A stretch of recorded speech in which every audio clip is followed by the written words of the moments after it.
Wyatt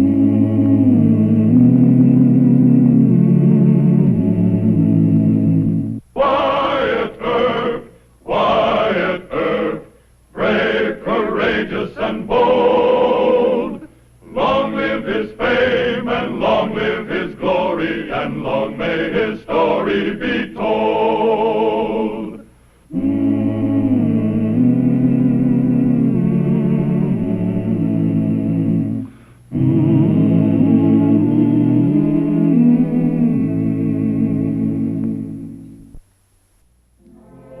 Bat Masterson, after a term as sheriff of Ford County, started drifting in search of romance and excitement. From Texas cow towns to mining towns in the Black Hills, Bat tried to live it up. Then he fell in love with a girl named Cora Watrous and returned to Dodge City full of big ideas, in which he expected his old friend, Wyatt Earp, to share.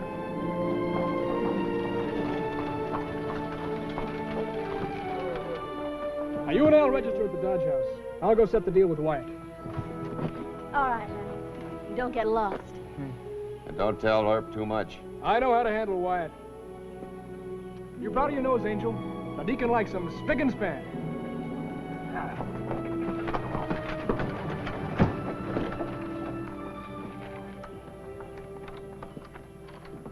How are you, Wyatt?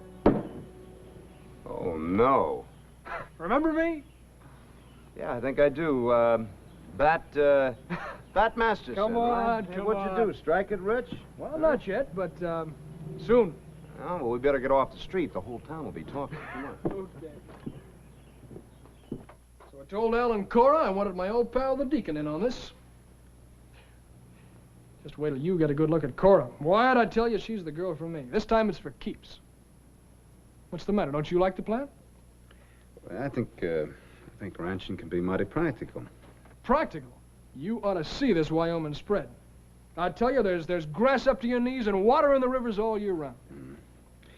Al Watrous, wasn't he in some kind of trouble in Missouri? That's been settled. Al's been straight for 2 years. Look, Wyatt, I'm trying to cut you in on a legitimate deal. Well, the trouble is, Mr. Masterson, I can't quite imagine you settling down to ranching. I mean, you don't want to share? Well, let's put it this way, Mr. Masterson. If you need some money to put this deal over, I'll be very happy to lend it to you. Old time's sake. Thanks, Wyatt. I did pretty well in a gambling streak. Well, but that was just luck, Mr. Masterson. And don't you ever forget that it was just luck, Mr. Masterson. I hope you have a lot more. Cora wants to meet you. At least you can meet her. Well, I'll be very happy to. As a matter of fact, I'll buy you all the best dinner that Dodge City has to offer. 7 o'clock, huh? We'll meet. Thanks, Wyatt. I knew you were my friend. Why don't you leave this here, hmm? Yeah. 7 o'clock. I don't like this tie-up between Masterson and Earp. Oh, we need to keep her friendly. We buy that herd and start west. How about you and Bat? Babyface is a nice fella, as they come. Why can't you be practical? We need his money to swing this deal. Are you figuring on marrying him, Cora? Now, don't talk silly. We agreed I should sell him on the idea of both of us going straight. Now, behave yourself.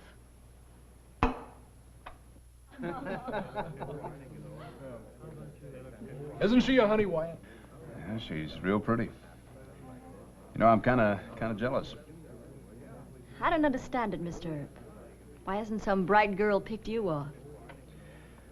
Well, A lot of them have tried, Cora. Wyatt's still faithful to his wife. She died back in Illinois. Oh, I didn't know. I am sorry. it's quite all right. Things like that happen sometimes. I hate to break this up in a rush, but we've got a cattle deal to close. I'm sure the marshal will excuse us. Sure.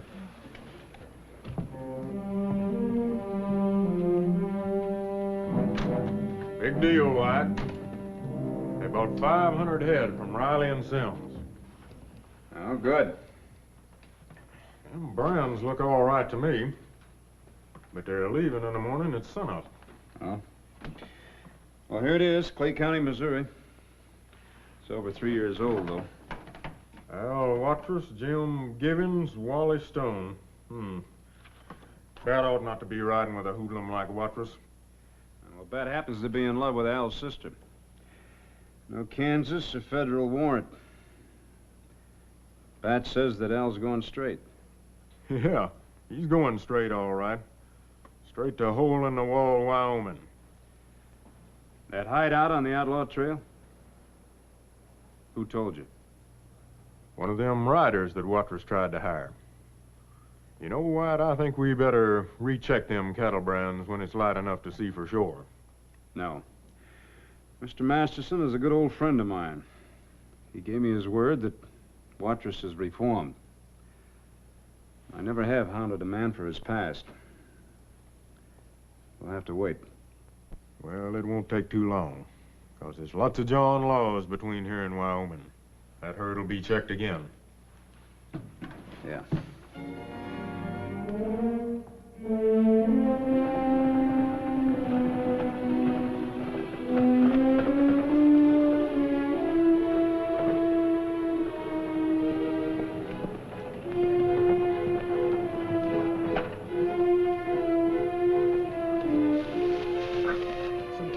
After us, boss.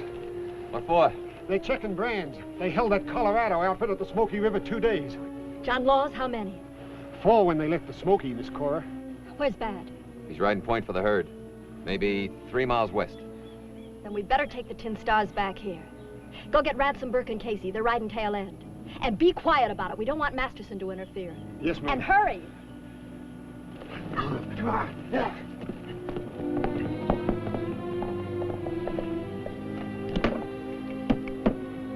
You keep out of this. I don't want you losing your nerve at the last minute. Drive ahead and pull into those rocks.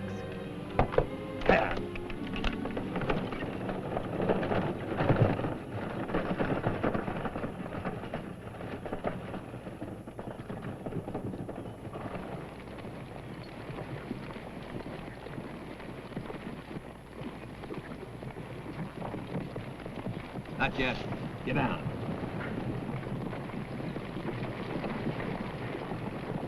Wait until they get in point-blank range. Right. Now.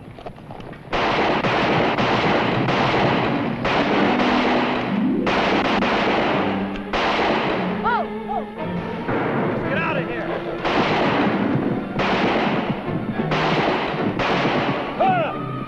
Get the horses! They're getting away. Shut up! You got 2 of them. The others will bring a posse. Not this close to the Wyoming line. You men get back to the herd.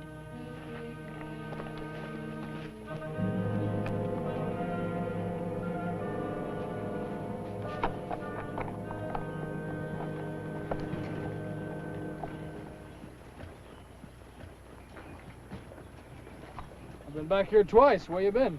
They had a little trouble. Some rustlers jumped Al and his men at the end of the herd.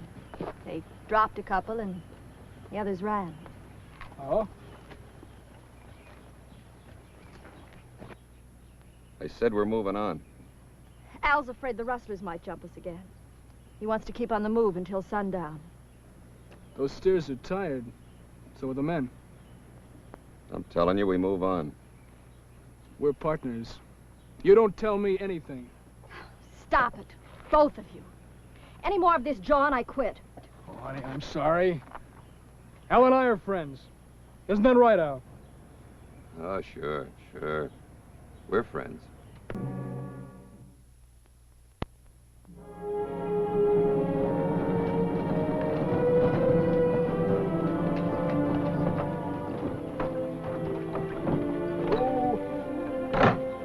I'll buy the grub and stuff. You take your horse and ride ahead. Al and the boys may need help with the cattle. Oh, now, I need a drink, honey. Sally's Camp. It's the only store and saloon around? Not a town in 30 miles. You getting cold feet? I wouldn't be lonesome with you, honey. That's my boy. You and Al have been getting along great. Thanks. I'll tie up the horse.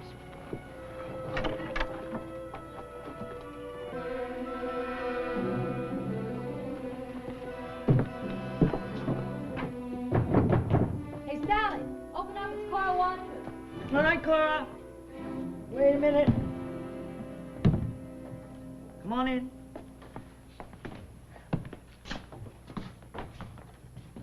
Mr. Masterson, say hello to Sally Roday. Howdy, man. Saw you kissing. You gonna marry Cora? Well, I sure am. He's kind of cute. Help yourself at the bar. Well, thank you, I will. I want to talk to you, Cora. It's important. Of course.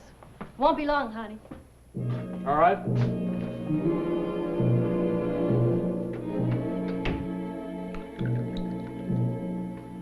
And it was a posse out of Colorado. Now, you folks stay in Hole in the Wall. I can't afford to have you around here. Hal thought they were rustlers. Rustlers. I don't care about that. His name's on the Dodger. Al Watrous. All right. We'll buy supplies for a month. And you fix it with them other outfits over in the hole. There's some mighty mean boys camping there. Al's doing that right now.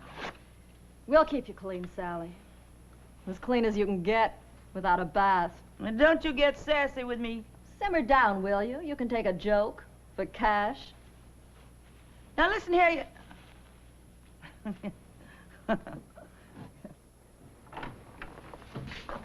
Grub for 11 head. Enough to last a month.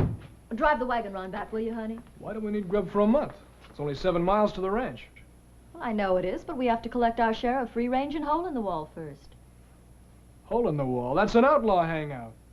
Now, what is this, Cora? I'll explain when the wagon's loaded. Get moving, will you? Please? All right. All right.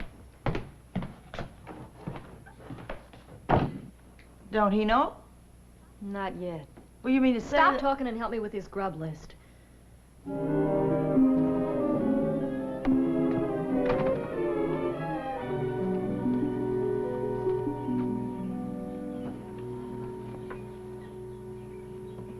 All right, now what's this deal about hole in the wall?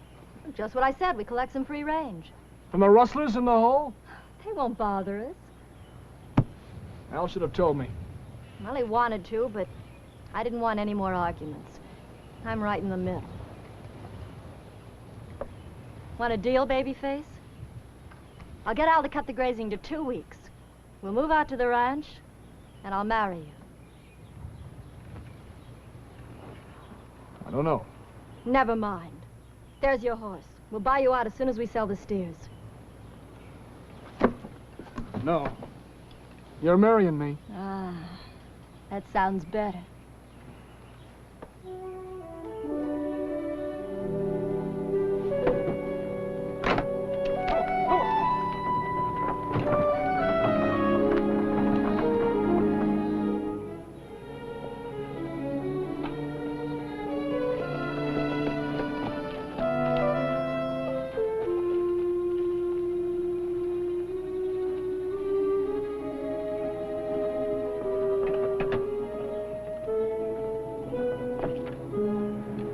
I don't know why you turned the herd away from the ranch without telling me. I was scared that you were still a Johnny Law at heart. What's that got to do with it? Our spread is 2 miles east of Hole in the Wall, Pat. That means we have to get along with the outlaws who hide in there. If we don't, they raid our cattle. Sure, I see that. Look, Cora doesn't want us to have any more arguments. She don't like it. She'll run out on us. You want that to happen? No. All right, forget it.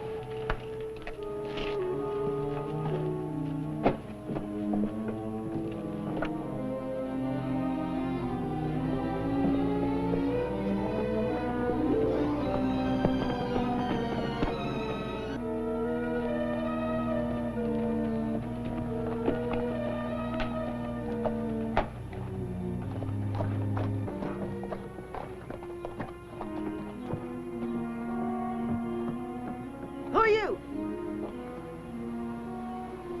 Name's Bob Anderson. Supposed to meet a couple of my friends here. Where are they coming from? Robbers Roost, down south. You on the run? Maybe. Why don't you go over to Hole in the Wall? It's safer. Friends said they'd meet me here. Well, board and lodging's $5 a day, an extra $1 for each horse. Thank you.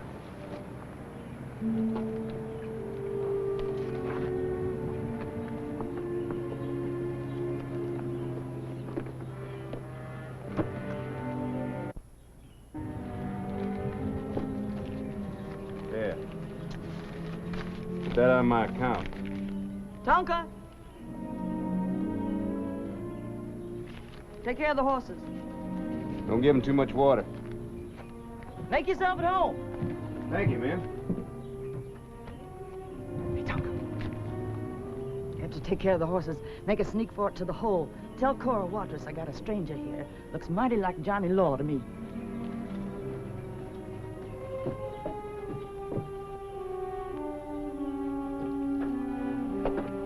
Where are you going in such a rush, huh? Got an errand. Left them. You joking? No, he isn't. Sally's engine just brought word she has a stranger in camp. Well, why are you afraid of a stranger at Sally's? Maybe he's one of your Tin Star friends. We ain't taking any chances. Cora, this is hoodlum stuff. Is it? You know it is. Has Al pulled something I don't know about? Keep him tied up until I get back. Better we finish him off right now. No, it's not necessary yet. Hide him inside. And if I'm not back in 2 hours, you come after me. I will.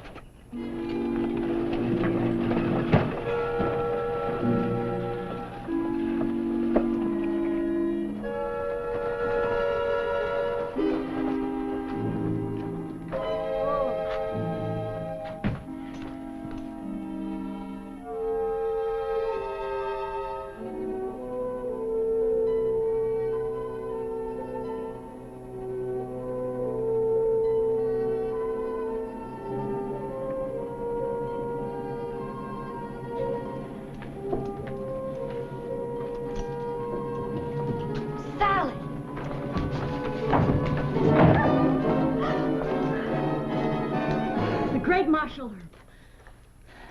Miss Cora, how are you? You have no authority out here. You want to see a federal badge? What have I done? Been associating with outlaws. I'm going to take a nice long ride.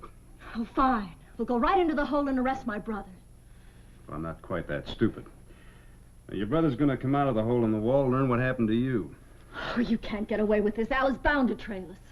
That's exactly what I wanted to do. Come on.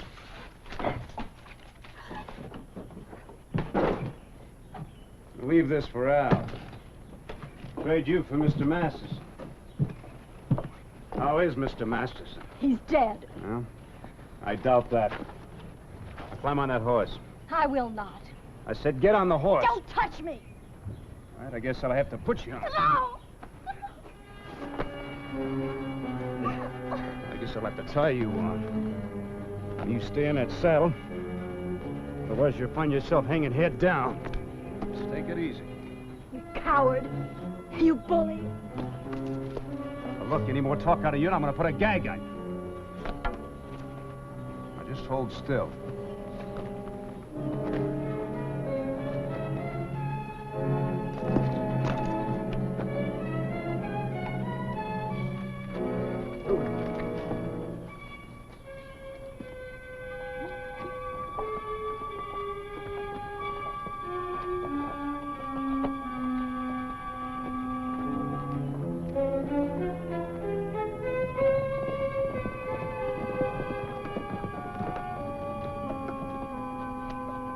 Rig. Sally! Sally! Looks like trouble. Cover me.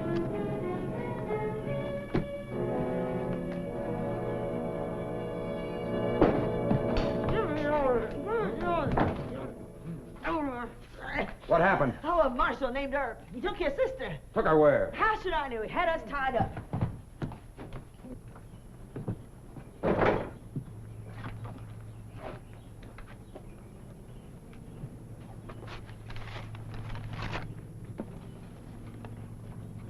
Two can play that game. What is it, Al? The marshal arrested Cora. They're headed for Stone Canyon. I left Masterson at the cabin. You and Casey ride back and untie him. Bring him here quick. Right. Herb thinks I won't fight for fear of hurting Cora. Just wait till he sees Masterson pushed in front of us. Now hurry! Hey!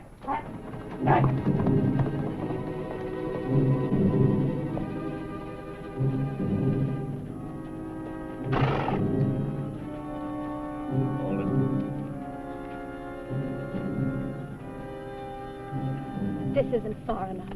Ride 1,000 miles an hour would still get you. I couldn't stand your company for 1,000 miles. Get down from there.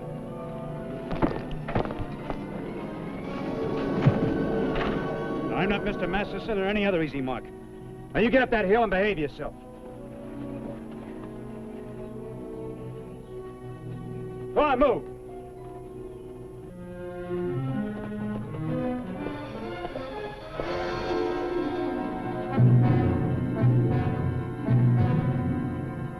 I think they're up in those rocks. I hope so. He could kill all three of you from there. We'll keep him up front, right in line behind him. I thought you had nerve, Al. What's Earp got? Hiding behind my sister. We'll skirt around these rocks. Stay close behind him. Let's go.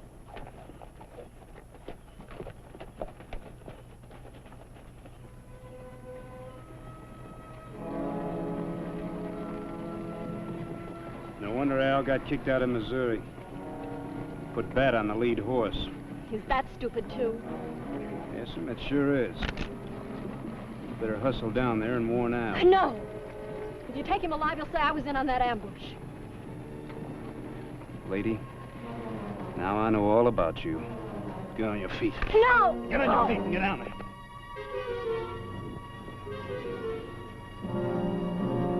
Cut her loose or Bat gets it. I don't want her.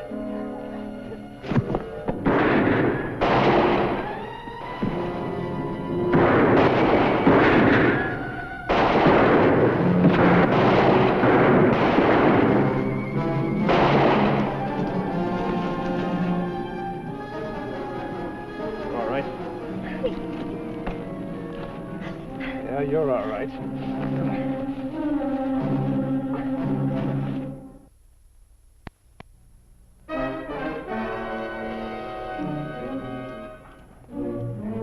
You ride Miss Cora's horse, I'll ride my own.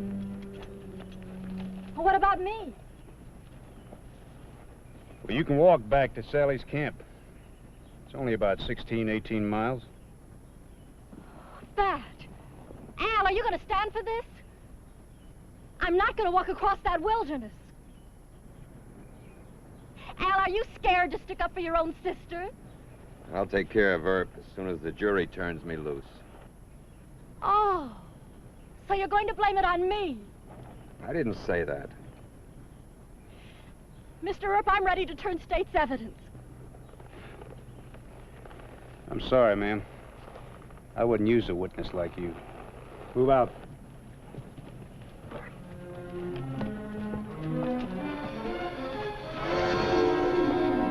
You can't leave me here! You can't do this!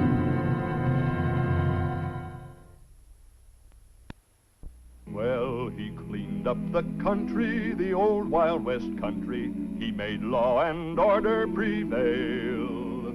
And none can deny it, the legend of Wyatt forever will live on the trail. Oh, Wyatt Earp, Wyatt Earp, brave, courageous, and bold. Long live his fame, and long live his glory, and long may his story be told.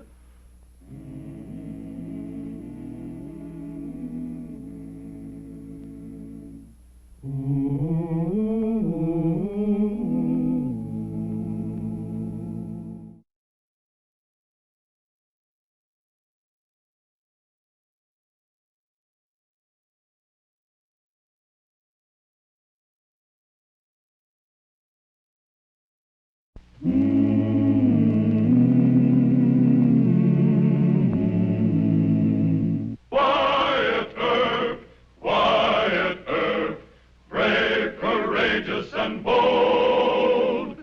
Long live his fame, and long live his glory, and long may his story be told.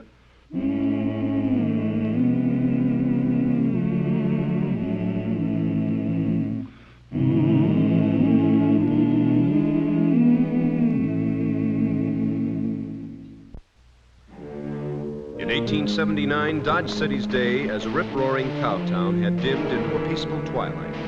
Under the stern law enforcement of Marshal Wyatt Earp, Judge Tobin, and Mayor Kelly, Dodge was almost civilized. The chief remaining problem was that Wyatt had a number of friends like Bat Masterson and Ben Thompson who couldn't understand that the era of saloon brawls and gunfighting in Kansas was at an end. I say it's time to close all those places below the line. It's a disgrace to any civilized community. We've made Dodge a law-abiding town, with the exception of a couple of rowdy saloons and dance halls. And furthermore, I say, out with the whole kit and caboodle of gamblers, hoodlums, and dance hall girls. What are you grinning about? What's so funny? You, Jim, you're funny. Oh, indeed now. Well, Judge Tobin doesn't mean that you're funny, ha-ha. He just means that you're impractical. Isn't that what you mean? Yes, impractical. And what's impractical about wiping out a few of these places below the line? Now, that's a very good question, Your Honor. But I think you're confusing crime and sin. Now, as a police officer, it's my job to arrest criminals. It's up to Judge Tobin and a jury to punish them. But sin is something... Are you upholding sin, Wyatt? Of course he isn't. But he just said... Let him finish, will you, Jim? Go ahead. Well, I'm against sin, Your Honor. As a matter of fact, all decent citizens are against it. Schools, churches, they'll always be fighting it. But it just isn't the police officer's business until vice leads to criminal action.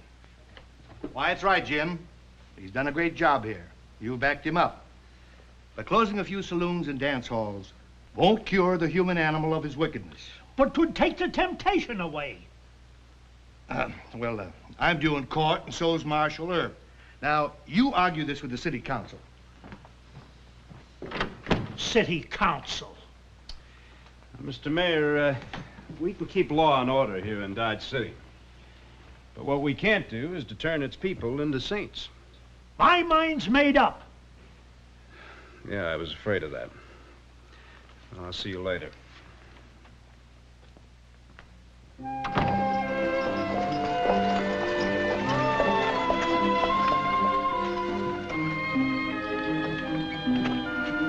Allow me.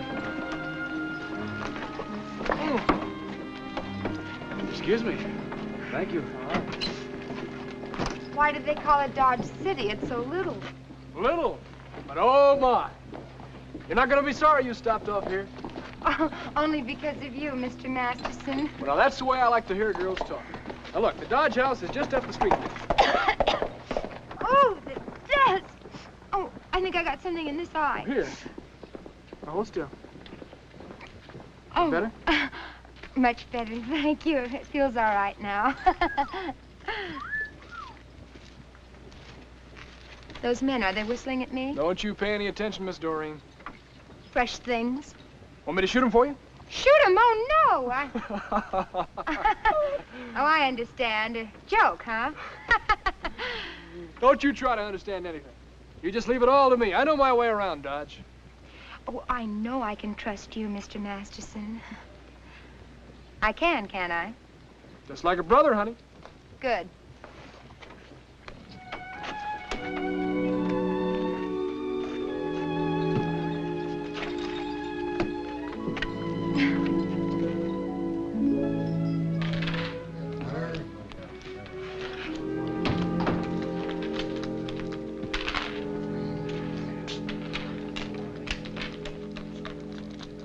Where's Mike? Collecting a shipment of beer at the Santa Fe. Surprise. There's something Mike ought to know. Lots of things Mike ought to know. You a friend of his? Just tell Mike that Bat Masterson's in town. He bought the Lone Star across the street. Mike ought to know that. Give the man a dinner on the house. Joe. Thank you, Miss Sweetie. Wyatt? Hey, Wyatt. It's me. Me? Well, by golly, if it isn't Mr. Bat Masterson. Look a little different, don't I? Guess it's the clothes. I bought them in Denver. Well, I'd have guessed Kansas City. Say, you know, you look a little bit like Jay Gould. You got a minute to talk to an old friend? Sure, as soon as I take this fellow over to the lockup. What'd he do? Well, he was riding his horse too fast down Front Street. You jailing people for that? That's right, Mr. Masterson. Dodge City has changed considerable. Now, you just be careful you don't drop that cigar butt on the sidewalk. Then I hit Denver. A real live town, friend. Picked up a big pile at Faro in less than 3 weeks. Then I bought the Lone Star from Willie Bessinger, and here I am. You bought the Lone Star? Sure, what's wrong with that? It was a bargain. Besides, I was homesick for Dodge, and I thought I'd pay you a visit. You bought the Lone Star. Well, can you sell it back? Why? Well, to begin with, it's right across the street from Mike DeGraff's saloon. He and Bessinger never got along. Top it all off, Mayor Kelly is on a spree of reformation. He wants to close all the saloons below the line. Come on, you're joshing me. No, Mr. Masterson. The old Dodge City is gone forever. Gone? You're still here? Well, not for long.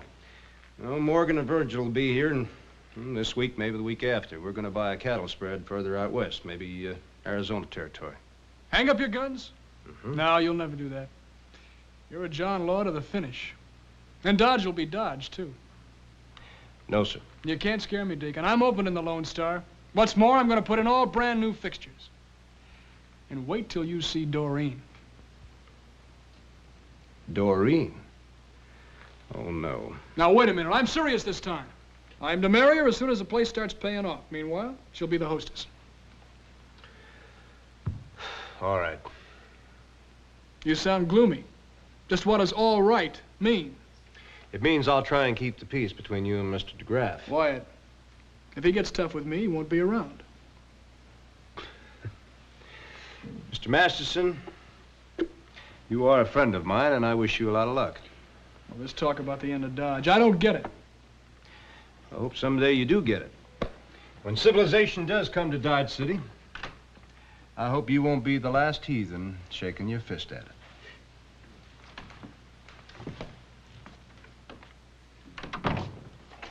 Here she is now. What kept you so long? That brought a new girl to town for his hostess. I looked at her. So? She's younger, prettier than me. She'll draw the trade, Mike. Jim Kelly is against girls working in saloons. I handle the votes below the line for Kelly. He'll fix Masterson. Get busy, Mike. That girl will take the trade away from us.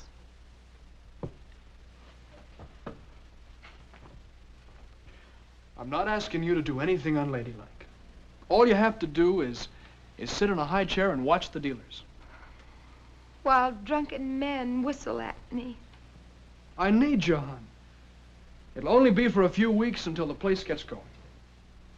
And then what? Then, like I said, we'll be married. Married? Why, Mr. Masterson, when did you refer to the subject? Didn't I? No, you did not. Well, I'm sorry. Will you marry me as soon as the business starts paying off? Well, I'll have to think it over. You see this diamond? You say the word and I'll set it in an engagement ring. It's big. And sweet. Do I get paid for sitting in that high chair? You sure do. All right. Oh, things are beginning to clear up for me now, darling. I mean, a girl likes to know about her future. Sky's the limit, honey.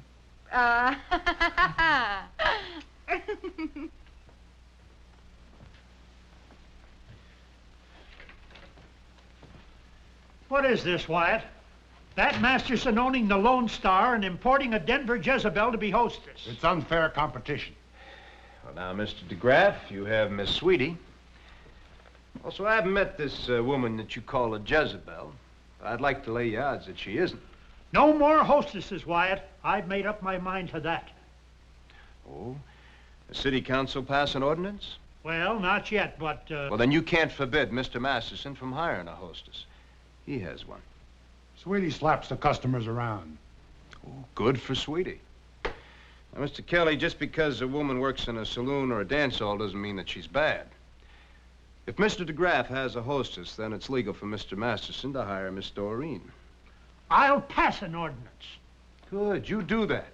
and I'll go on patrol.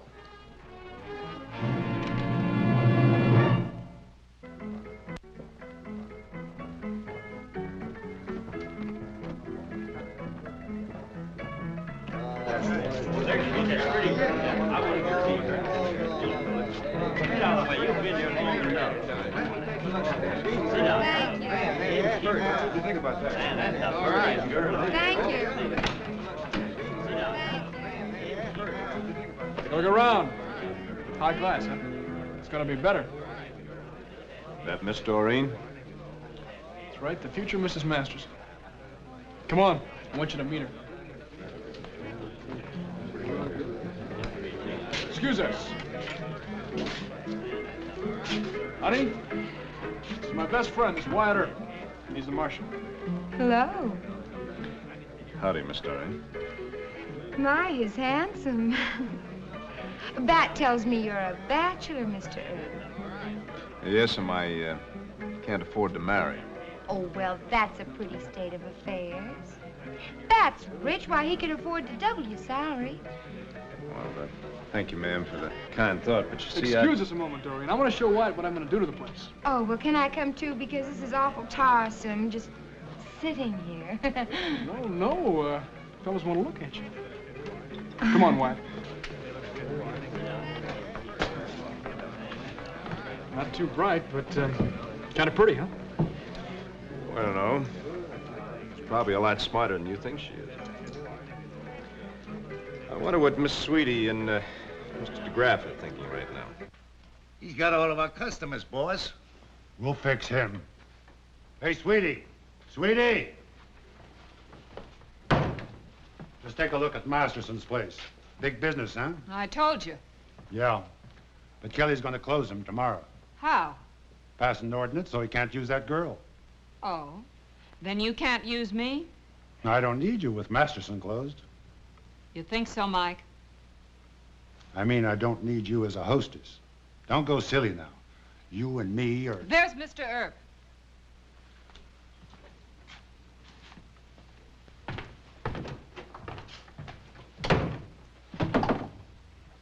Hello, Miss Sweetie. Hi, Marshal.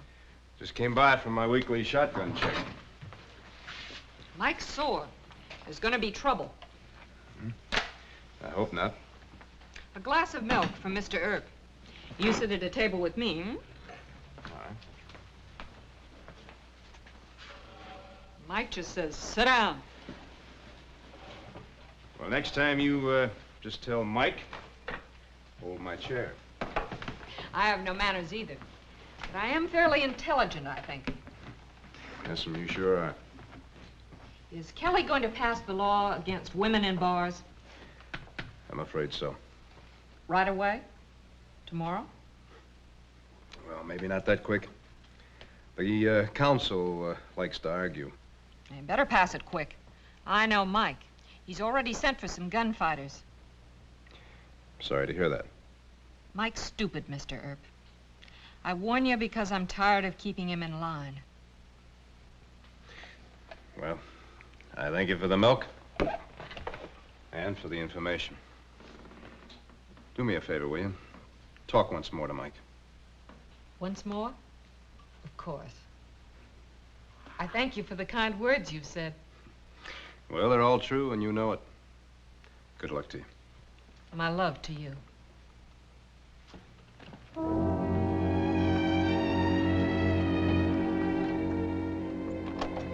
What an opening. $700 profit. Uh-huh. What's wrong? I'm tired and sleepy. And I don't like sitting in that old high chair for hours just having people staring at me. You poor baby. Look, it's only until we run DeGraff out of business. Maybe we can get a ride back to the Dodge House. Driver? Oh! I'm carrying Mr. Ben Thompson. He's to meet a Mr. Masterson here in town. Oh, Ben, of course. Ben, wake up. No, not now, son. Here, help yourself. I'll be at the hotel, the presidential suite. Drive on, High Pocket. Ben, it's Ben Masterson. Well, howdy, Ben. You must have robbed a lot of trains. Easier than that. I sold a gold mine. Your telegram said something about your being in trouble. That's right. Oh, excuse me, Ben. I'd like to have you meet Miss Doreen. Doreen, this is Ben Thompson. Well, howdy, miss. You're a much better sight for sore eyes than Mr. Masterson here. Why, thank you, sir. She's the future Mrs. Masterson. Congratulations. Well, it isn't absolutely definite yet. Nothing's definite this early in the morning. Pat, you and the young lady climb into my rig. Permit me, young lady. We got a lot of things to talk about, Ben. Later. I ain't half awake yet. I want breakfast. And I want to change my clothes. Roll 'em, High Pockets.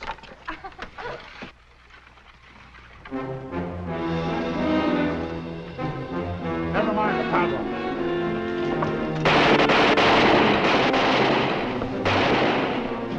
Mike's a fool.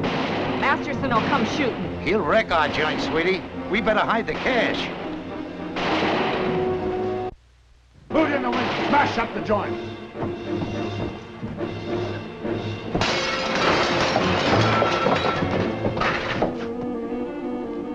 Halt! Put up your hands.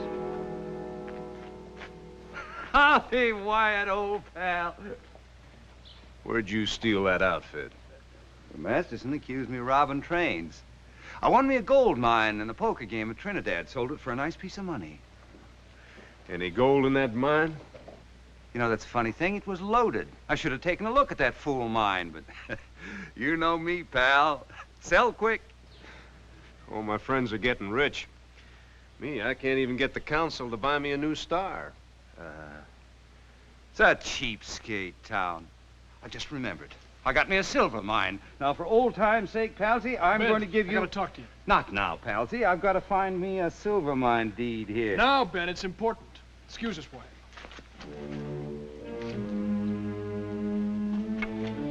See you later, Palsy.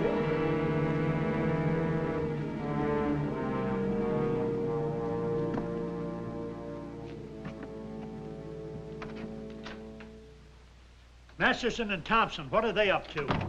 Nothing illegal that I know of. How'd you make out with the councilman? They want to talk to you before they vote the ordinance. Tell him I don't want to talk. Now, look, Wyatt, you know what I'd have to tell him I'm against the ordinance. I don't want to do that. You've been a loyal friend. Oh, Mr. Earp, come quick. Some men have torn up Bat's new place, and Bat and Ben Thompson are going to shoot them. You keep her here. Round up the deputies.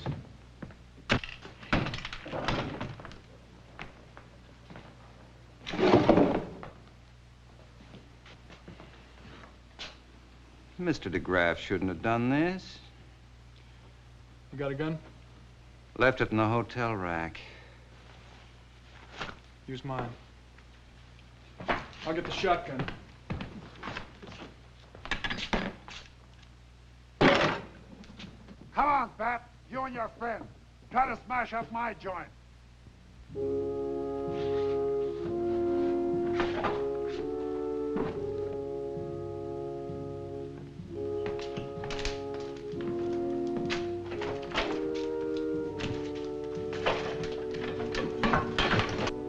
Get ready. Bat'll come. Stop it, Mike. Get inside. They aren't fools like you. They'll pick you off. Shut up. I know what I'm doing. Get in there. Go on. Wyatt may be partly right about Dodge. You ever see old-timers spread out in the open that way? Sweetie went inside. Let him have it.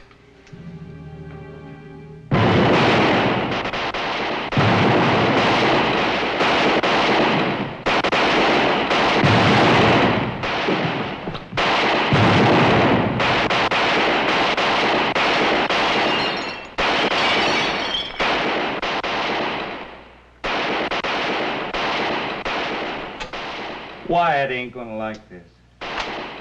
They started. You ready? Hold it. Here comes Pal. Fire! Hold it!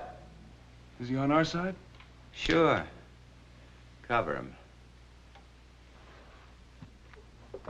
I got 3 men down. They're gonna pay for it. I said drop that gun. You do like the marshal says. Dale, John, take the dead ones over the corner, the rest of them to jail. Ben, Bat, come out of there. You heard me, I said come out of there.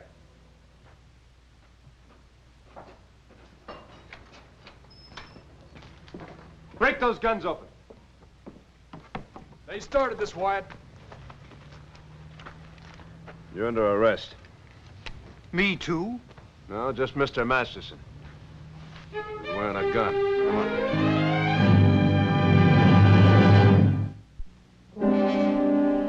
Well, my goodness. Don't you want to elope with me? It don't seem fair to Bat. Look at Han. We got Mr. Earp to consider. Wyatt, how's that? Well, he doesn't approve of me marrying Bat. It would destroy a beautiful friendship. Now, you don't want to hurt Wyatt, do you? No, I don't. I just didn't think of it that way, honey. Well, you just think of it. My, that's pretty. I'll go fetch my traveling things.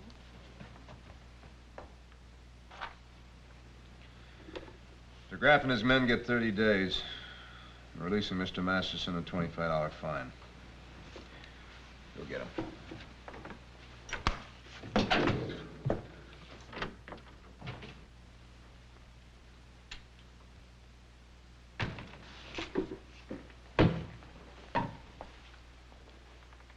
Hello, Miss Sweetie. You leaving Dodge? Have you told Mr. Masterson about Ben and Doreen? Yeah. It didn't seem to bother him much. Mr. Masterson hasn't learned that our marriage customs in Kansas are improving. Our new crop of sodbusters, well, they just don't treat marriage as lightly as Mr. Masterson does. Sweetie, I want to thank you for all your help. I didn't care about Mike. I want a smart man. You deserve one.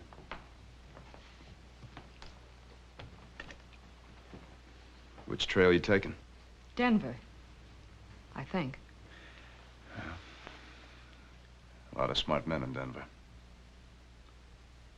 I'm betting on you. Goodbye, Mr. Earp. Goodbye, Miss Sweetie.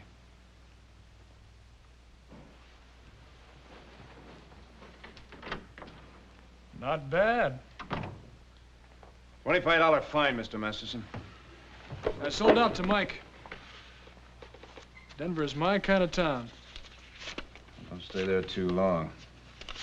You'll find that civilization is crawling right up those mountains to Denver, too. Then I'll move west and keep on moving. I'll see you in Arizona Territory, huh?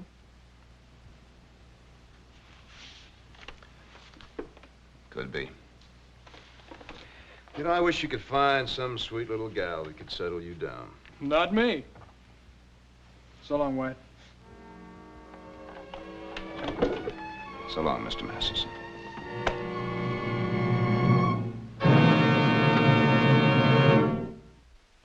Well, he cleaned up the country, the old Wild West country. He made law and order prevail.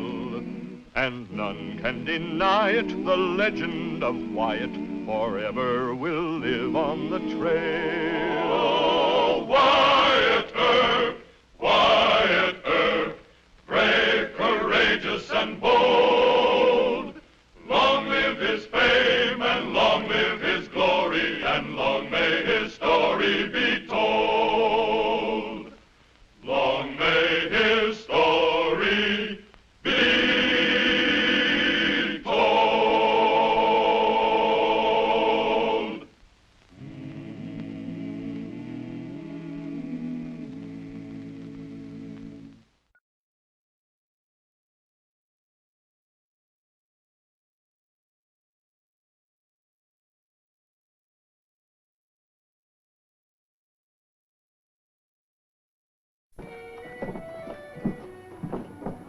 There's 4 Clanton cowboys that killed the Wells Fargo guard. You turned them loose? Had no other choice. Ran into a Clanton ambush. Shotgun was hurt. You yourself said that he might have died. Yeah. Well, get a posse together. As many as you need to catch them. Doctor, those men are guarded by 100 top guns. I'll not have amateurs killed, and they would be fighting the Clantons. What? Doctor? John, Wyatt doesn't want to use the posse. Any other way, Wyatt? Yes, sir. Go after them one at a time. You'll never make it alone. Doc, I don't want men to die backing me up. Well, that's very commendable, Wyatt.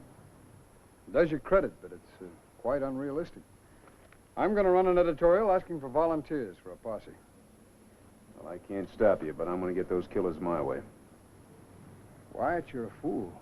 Now, you listen to me. You take a posse out there, you're going to have a running gunfight for miles. You can count on at least a dozen men getting killed or wounded.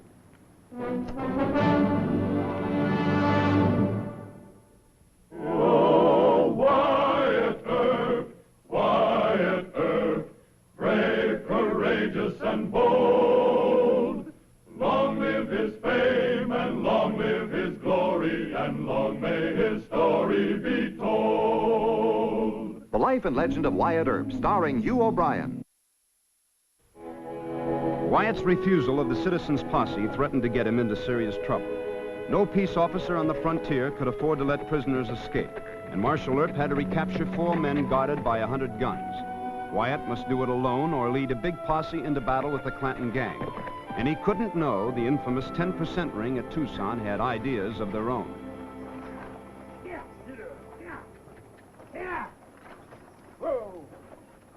You haven't told me the idea yet, Ben. Drag a man all the way to Tucson. You'll be told, Mr. Clanton. Dan Pretty and the boys are waiting. They want to talk to you first.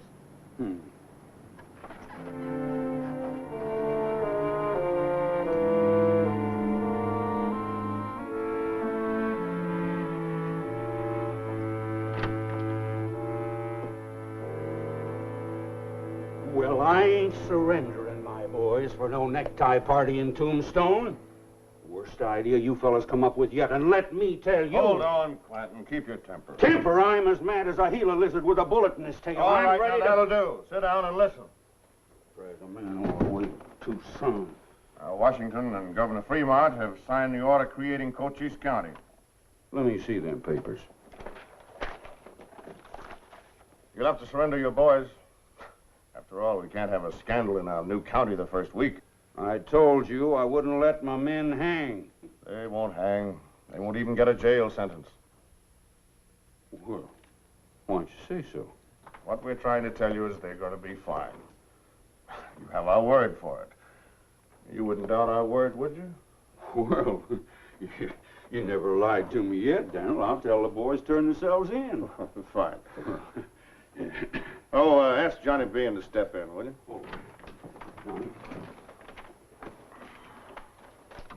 Good morning, gentlemen. You've been made sheriff of Cochise County. It went through. I told you it would. How many witnesses is Wyatt Earp against the Clanton Cowboys? Just one. Jake Devers, the stage driver. Where is he? Under guard in a hotel. You see to it that he doesn't testify. But, gentlemen, are you asking me to... Oh, shut up, Bean. You don't have to do the job yourself. Hire the job done. Well, yes, sir. Gentlemen. Men wanted. 4 Clanton cowboys murdered the guard of a Wells Fargo stage last week. Marshal Wyatt Earp will lead a posse to arrest these men. The editor of the Epitaph has signed his name as first volunteer. All able-bodied men for law and order will sign their name. I'll sign mine. I'll sign too. Well, I don't know. You know, this is not to start working for one of the same thing. Howdy, Wyatt. Oh, hi, Johnny. Where you been? Tucson. Meet the new sheriff of Cochise County. Hey, congratulations. You can hang on to this. You could have had the job. Oh, I doubt it. 10% ring, they wouldn't stand for it. You can still be my chief deputy. Well, I'll have to kind of think about that for a while. And by the way, there's your first job. Job? Yeah, Mr. Clum is organizing a posse to go after the Clanton gunmen. Since Marshal White has no jurisdiction in the county, it'll be your duty as the new sheriff to lead him in. Oh, that won't be necessary.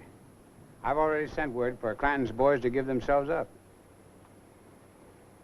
You mean Pony Deal and the others are just going to ride in here and surrender? It's all arranged. Let me buy you some coffee while we talk about the chief deputy job. I'll be glad to have one with you later, but right now I better tell Mr. Clum. No use in having a posse now. A new county. Yep. Now, you say John Behan's going to be sheriff of this new county? That's right. And he's going to have the Clanton men surrender themselves, That's what he said. Well, it sounds rotten to me, White. I wonder where the fix is. Well, he couldn't have fixed Judge Spicer. No, that's true enough. He, talked to you about your legal status? Well, I turned down the job as sheriff. He offered me the job of his chief deputy. Well, that settles it. I'm going to call a meeting of the Citizens Protective Committee, White. I've known Johnny Behan in Tucson. I knew him again in Prescott. Of course, he's ingratiated himself here by helping to raise the hospital fund. But I think he's a member of the 10% ring. So do I. You what? Well, I don't know, Miss Nellie. I think we ought to wait and see. White, you're going to be his chief deputy? No, I'm not a deputy sheriff anymore. The only jurisdiction I have is in federal cases. Yes, that's right, isn't it? Then what can we do? I'd say we get Mr. Clum appointed acting mayor. Oh, no. Now, Randall is under charges of malfeasance. He left town yesterday.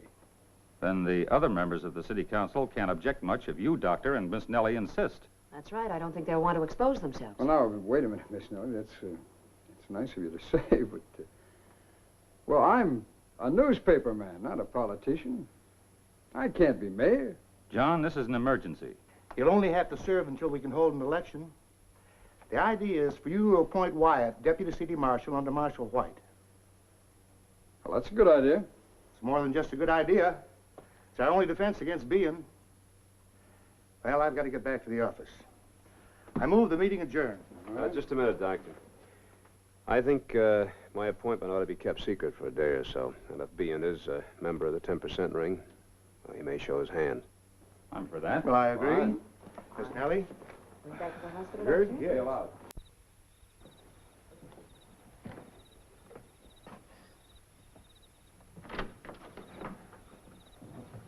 Good night, Miss Nellie. Good night, Doc. Good night. Good night, John. Quiet. Good night. Good night, White. Good night. Wyatt. Oh, hello, John. What was that all about? You know, if you're going to be my chief deputy, we shouldn't have any secrets. Well, I've decided against that, Johnny. Why? Well, you're a politician and I'm not. Well, I don't think we get along. How do you figure?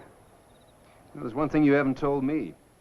How come old man Clanton would surrender his boys to you? A lawyer advised it. They don't think you have a case. You agree with him? Well, it's your case. I wasn't sheriff when the killing happened. I'm just helping out. If you'd throw in with me, we could split $40,000 a year. Fees and bounties. That's a lot of money. I better check on Doc. He's been in the poker game most of the night. See you later.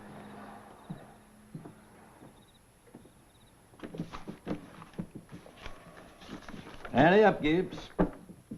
Where's your money? Most of it's laying right there in front of you two fellers. Let's let him off the hook, Doc. Well, Doc and I's been whipsawing you. Three-handed poker always leads into temptation. Well, you wouldn't cheat me, would you, Doc? Bet your life I would. Well, if that don't take on. I'd cheat Wyatt, too, if he didn't know so much about poker. Speaking of the deacon.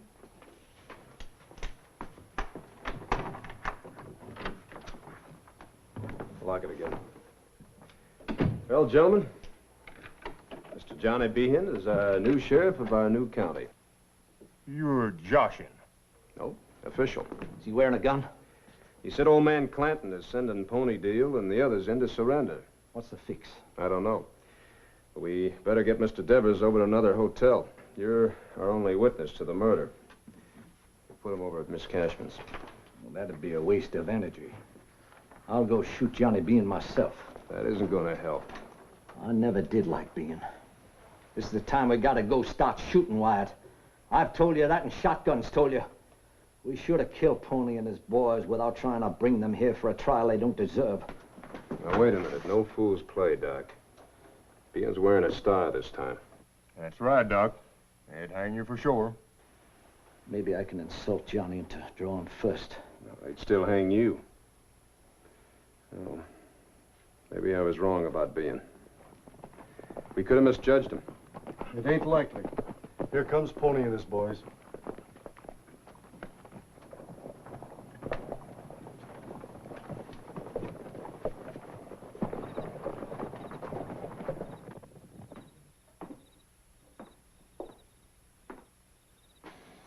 There's only one reason they'd surrender to Bean. Are you satisfied now he ought to be killed? He isn't worth hanging for. Mr. Gibbs, we're going to move Mr. Devers. I ain't scared, Wyatt. Well, I am. Doc, you give him a hand. I want to talk to those Clantons.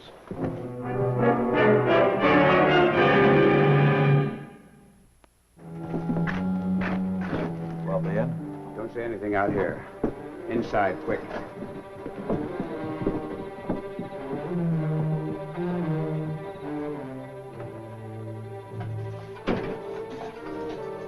In here. I want to know, has Devers been killed yet? Not so loud. Old man Clanton told us you'd have him killed by now. I know, Pony. You wait in here. You've got nothing to worry about. You'll be told the whole thing later. All right, but it better be good.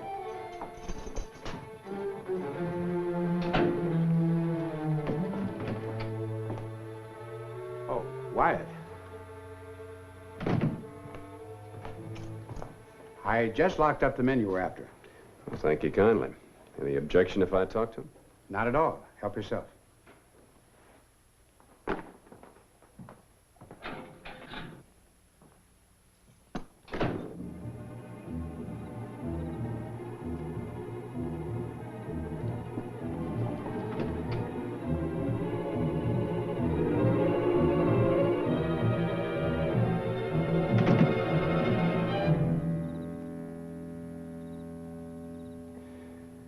You must have known you'd hang. Somebody promised you an easy sentence or an acquittal? We don't tell you what our lawyers are going to prove. I see, an alibi. Well, I guess that could be rigged. I wish you luck.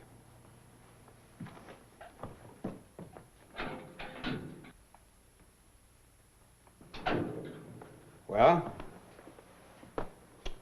They've rigged an alibi. Would you know anything about that? Great Scott, why would I? I'm trying to believe in you, Johnny, but you got those boys in here too easy. Maybe they do have an alibi. The stage driver could have been mistaken. No, he couldn't. They didn't even bother to keep on their masks. You trying to get me mixed up in this? I did you a favor when I persuaded old man Clanton to send those fellows in. Why would Clanton do you a favor? Lots of reasons. I'm the sheriff now. I collect taxes. This is a new county. The old man doesn't know how he stands. And I won't take an insult from you or anyone else. Well, if the shoe fits, Johnny, you call me out.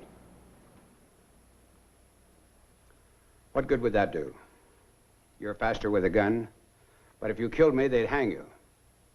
Look, I tried to make you my chief deputy. And I tried to be friends, Wyatt. I tried too.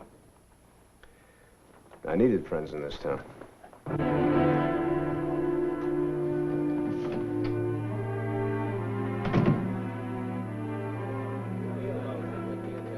Everybody rise. Circuit Court of Cochise County, now in session. Judge Spicer presiding. Order in the court. Mr. Bean, bring in the prisoners.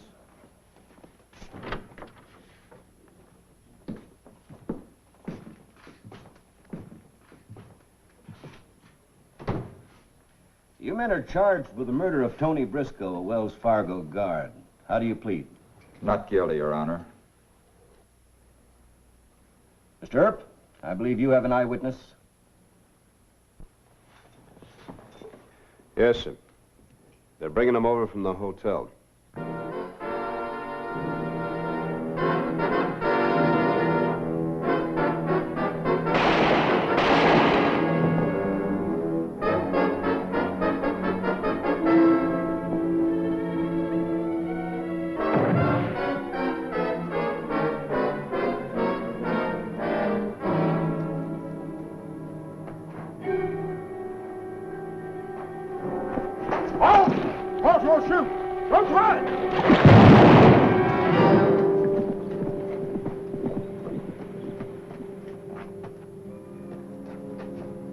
This here polecat shot our only wit.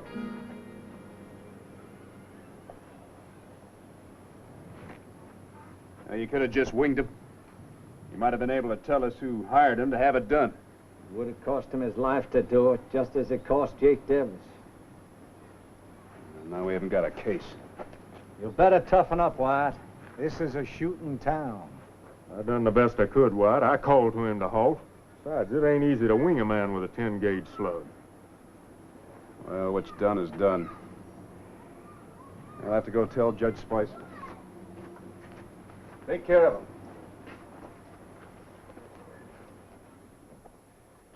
Our witness, Mr. Devers, has just been murdered, and his guards killed the murderer. But if the court will grant a continuance, I'm sure I can find the man or the men who had this done. He never had no case against us, and now he admits it. Sit down. Do you have any information which might lead to the men who hired the murderer? Not right now, Your Honor. I'm sorry, Mr. Earp. The court cannot hold anyone without reasonable evidence. It is this court's unpleasant duty to dismiss the case.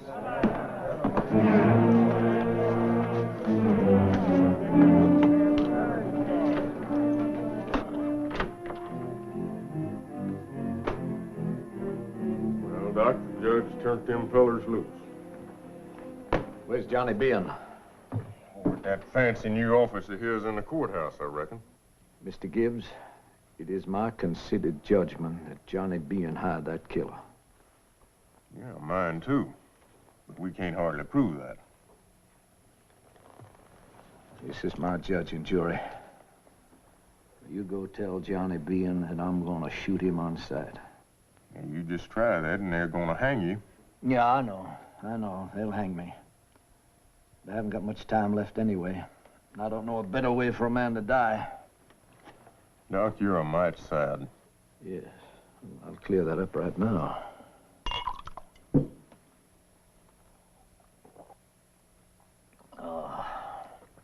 It's just like clear, cool water running through a slightly fevered brain. Mr. Gibbs, you're a man of the frontier. How long do you think it'll be before Bean hires another gun to bushwhack Wyatt? Yeah, it's got me worried, Doc. That feller today had one of them magnifying sights on his rifle.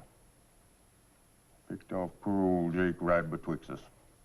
Mr. Gibbs, we're wasting precious time. We better get Johnny Bean out of this world right now before I have another coughing spell. Now, Wyatt ain't gonna favor you killing him. We'll present Deacon Earp with a fait accompli. A fait of what? Fait accompli. That's French for killing first and telling Wyatt later. Well, are you going to present the challenge, or do I have to expend precious breath? No, you just keep your seat. I'll go tell that runny hog. Mr. Gibbs, you're a prince of royal blood, sir.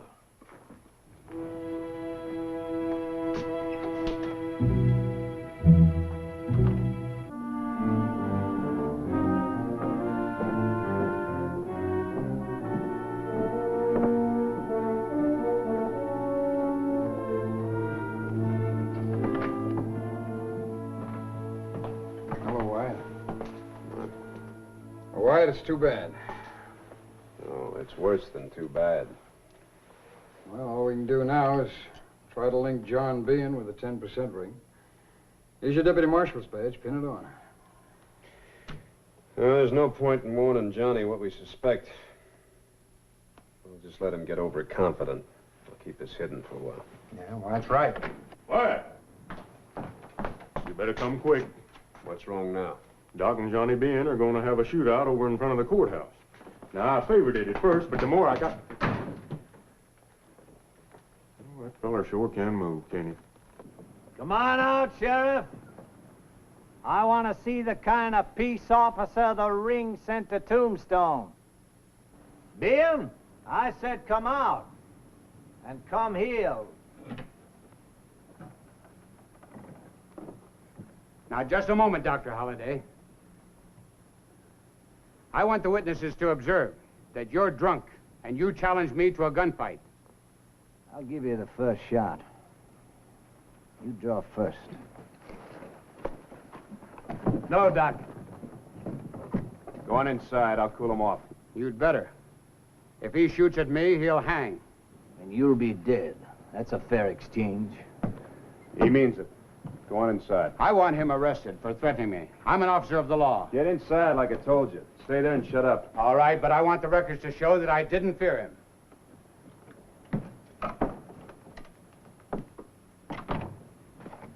Doc, you need some sleep. You'll regret this to your dying day.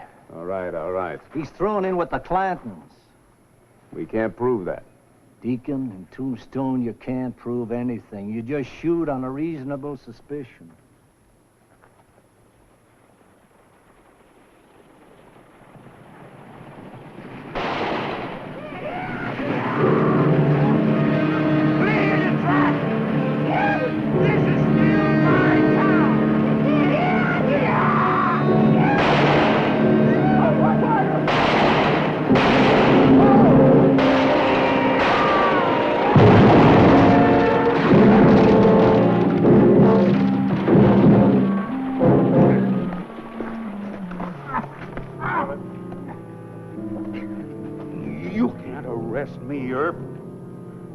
Deputy Town Marshal, Mr. Clanton. Now, you and your son are going to jail. On what charge? Shooting at a peace officer and galloping horses down Allen Street. Well, I ain't going. No? No. Let's go. All right. Then what happened, Wyatt? Well, then Judge Spicer fined them $50 apiece, sentenced them to a night in jail. Well, a $50 fine certainly isn't important, but that night in jail, that's wonderful. Just wonderful.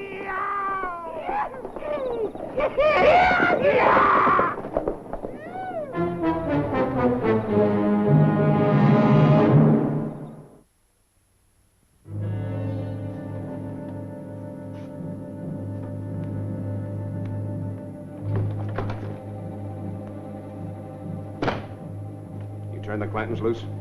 I had no choice. Their lawyer came in with a writ of habeas corpus. What do you mean you had no choice? They were sentenced by Judge Spicer. You could have kept them for 24 hours. You know that. All right. I know that. And I know something else, finally. You belong to the Clantons and the 10% ring. Mr. Bean, among other things, you're a pipsqueak and a weakling. You can't talk to me that way. Why not? I'm the sheriff. You'd better be careful. No, you be careful. Now, you've gone too far today. You had my witness killed, got Pony Deal released, and now you let my prisoners go. 3 victories in one day. That's too many for a new sheriff. Now, don't you ever give me proof or I'm going to toss you in jail. And don't go for that gun. In your honor, my trigger finger just might slip.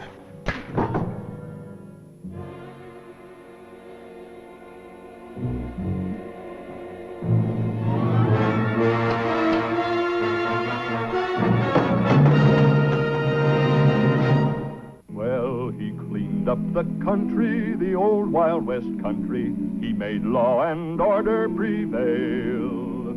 And none can deny it, the legend of Wyatt forever will live on the trail. Oh, Wyatt Earp, brave, courageous, and bold.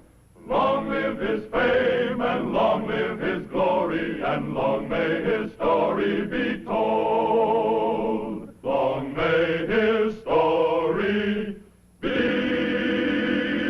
told.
and bold. Long live his fame, and long live his glory, and long may his story be told. The Life and Legend of Wyatt Earp, starring Hugh O'Brien. Dr. George Goodfellow was a Civil War surgeon and a leading citizen of Tombstone. Unfortunately for Wyatt, the doctor was a man of medicine first and a law enforcer second. Although his code and Wyatt's seldom clashed, there was one time when they did. Doctor? Tinkham Brown and his men are wanted for a mail robbery. You know him? Yes, I know him. You ever been a patient of yours? Oh, probably. Now, Tinkham or one of his men were hit during the holdup of that stage. Now, if the man was hurt bad enough, he may send for you. I'm the only surgeon within 50 miles. He probably will. I don't suppose that if he does send for you, that you'd tell me about it, would you? Wyatt, you know medical ethics. You know that I honor them. Wouldn't be alive if I didn't. That's beside the point. The day may come when a doctor's forced to reveal information about his patients, but my code forbids it now. I know that. But my code has rules, too. Now, if they do send for you, I'm going to have to trail you. You're an officer of the law. That's your duty. My duty is to help sick people. Tinkham Brown's got a pretty rough bunch of boys. He may think that you told me to follow you. Wyatt, it's late. I want to finish these case histories with your mind clearing out. All right.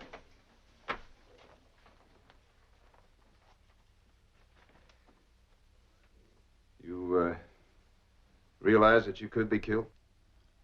I lived through the Civil War. Could have been killed in a dozen battles. And 50 times since.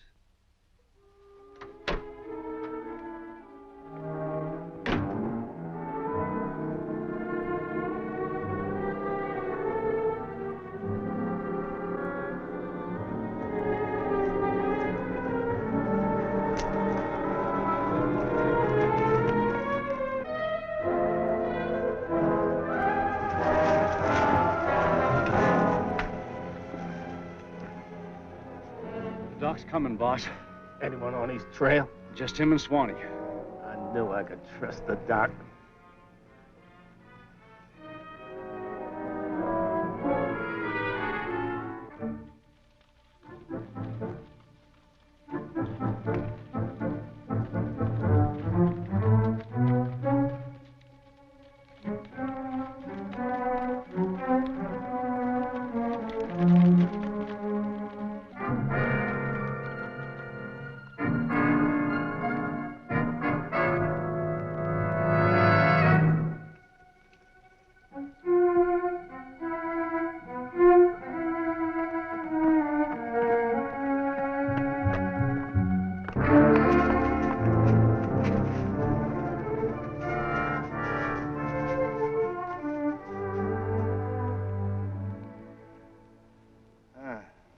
Don't hem around. Talk right out, Doc. The bullet went through your chest, lodged against your spine. All right. Take it out. I'm not that good a surgeon. You're the best there is, Doc. Nah, just talk. What do you know about surgery? From the paralysis in your legs, I'd say that the bullet's pressing on the spinal cord. If I go in there, one slip of the knife could kill you.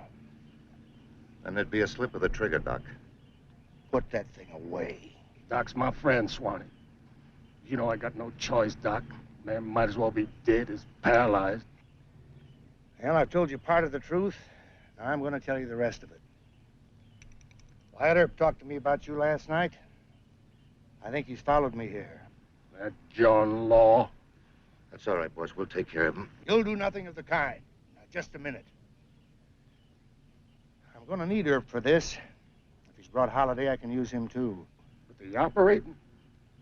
They wouldn't help me, Doc. And they ain't gonna arrest us. It's your only hope. Now, it's my job to save your life. Earp doesn't want you dead. You'd be no use to him that way. Now, do you want me to talk to him? Or do you want to finish up like a dog with a broken back? You mean this one's on the house?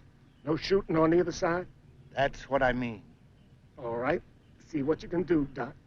You boys do what he tells you.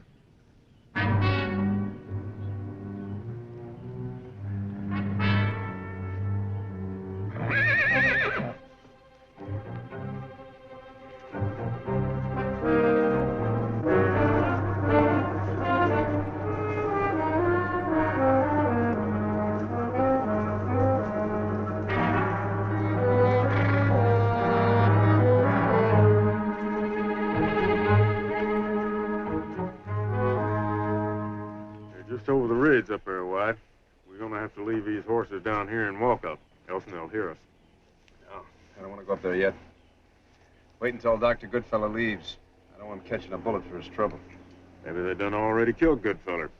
Serve him right if they had. It's foolish that he'd have such a regard for Hoolham's life. I always figured him to be a coal man. I've heard people say that you're the one that's heartless, Doc. I am. That ain't the way them Texas folks tell it. They tell me you rode 100 miles once to operate on a man's jawbone. I was to win a bet. The man had such a bad necrosis, and the local MD backed out, and the bets were so high that somebody's coming. That's the doctor. Hello, White. Are you steady? Hold out your hand. My hand's as steady as yours. Did your patient die? No. But it's a difficult situation. I have to explain. Brown's agreed to a truce. The bullet lodges against the spine, but there may be a chance with Holiday to hold retractors, and you, White, to manage the ether. Well, we better get on up there. Doctor? Yeah? What happens afterward? Oh, they go on to a new camp, and you start hunting them again. We ought to take them right now. Nonsense. Brown's in bad shape. You passing out the death sentence for mail robbery these days, White? No, sir. What do you think, Doc? The operation sounds interesting. But you better not let Wells Fargo know you agreed to anything like this. Gentlemen, every minute counts. Walk along with me, Holiday, so I can explain what I'm going to do.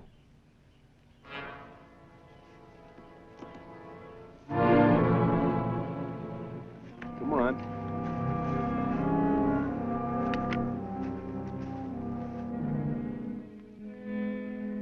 There's the bullet. Yes.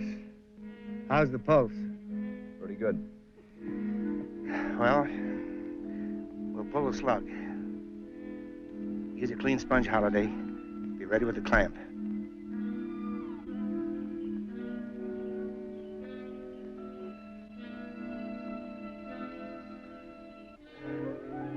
There it is.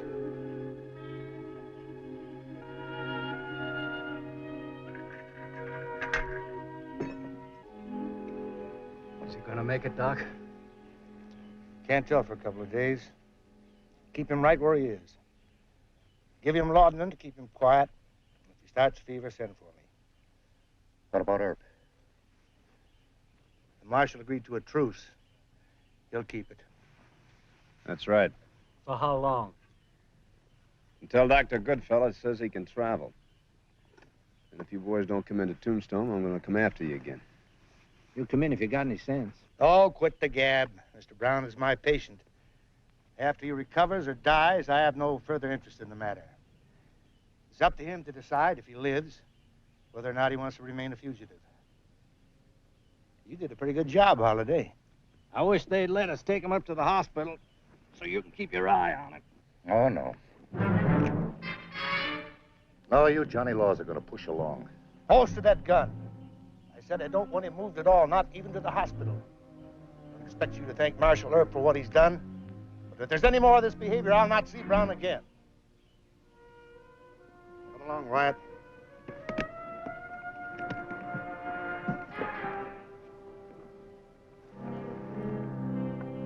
There you are, Doc. Thanks, Wyatt.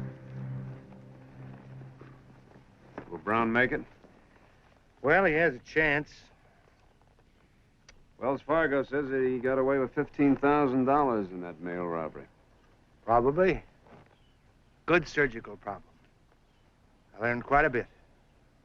Yes, sir, quite a bit. See you later, Wyatt.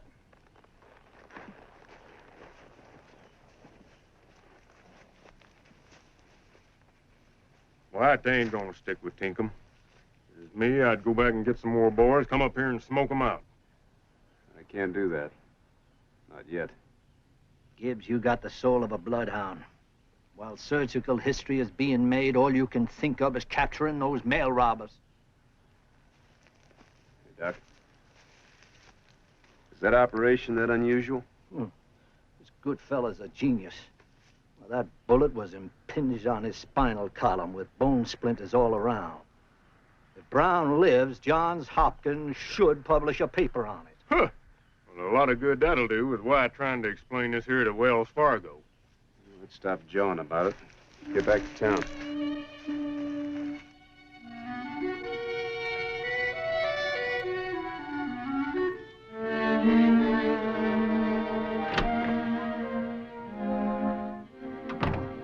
You lost him? Not exactly.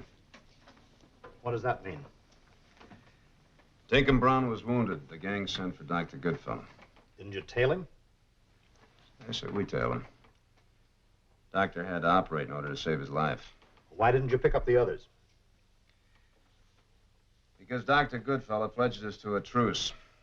We had to help with the surgery. A truce with mail robbers? Oh, now, Wyatt. I'll round up a posse. Oh, wait a minute, Mr. Thacker. This is a personal thing with me.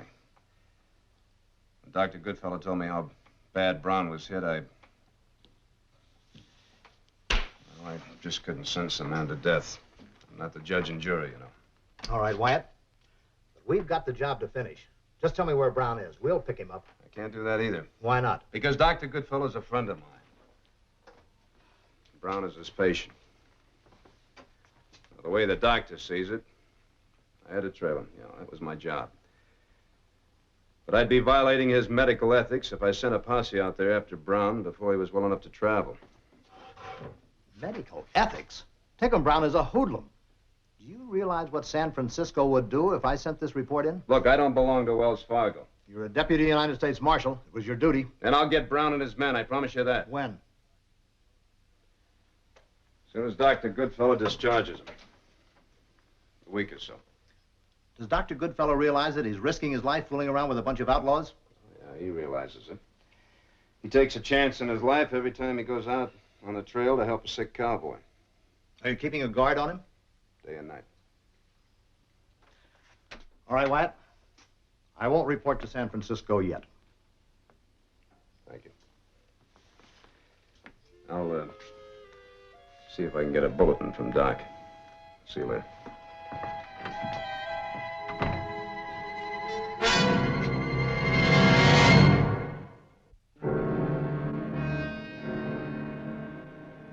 How you feeling, boss? Rocky. But I can move my legs a little. Doc Goodfellow says you should lay still. Earp and his crowd, are you sure they left? Swanee tailed him halfway back to Tombstone. I don't trust Earp. We gotta move from here. Deeper into the mountains. Sure, in 3 days, Doc said. Not 3 days, tonight. Doc said 3 days if you ain't got no fever. It ain't Doc's business. You pack me on a horse stretcher and we'll go. Hey, Swanee, come over here and talk some sense to the boss. He wants to move. You must be out of your mind, Tinkham. That bullet almost broke your backbone. I saw it. Doc taking the bullet out, didn't he? Yes, but... Quit arguing. I know how I feel. And I don't aim to spend 10 years in federal prison. All right, you take it easy. I'll ride into town if the doc says it's all right. No, we're moving at sundown. I got a hunch, boys. I smell Wyatt Earp and a posse. Well, it's your backbone. You can take it, I guess we can.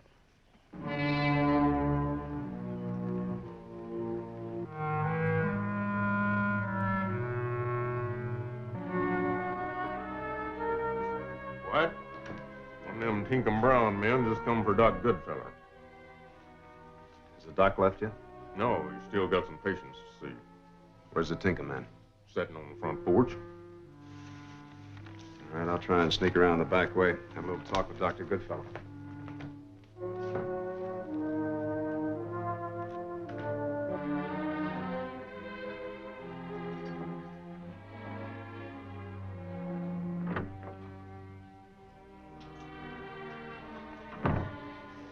Doctor? Well, you have quite a spy system. Mr. Gibbs said that he saw one of the Tinkham Brown boys out front.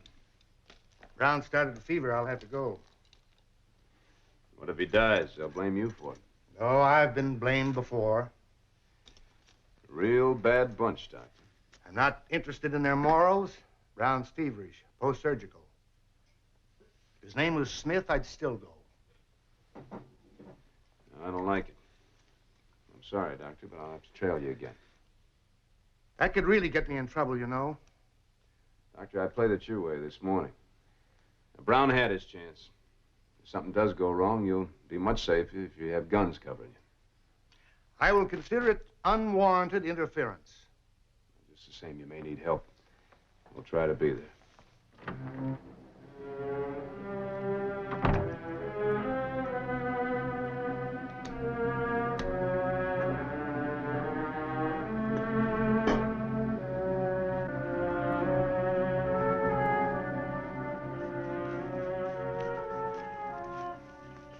You move.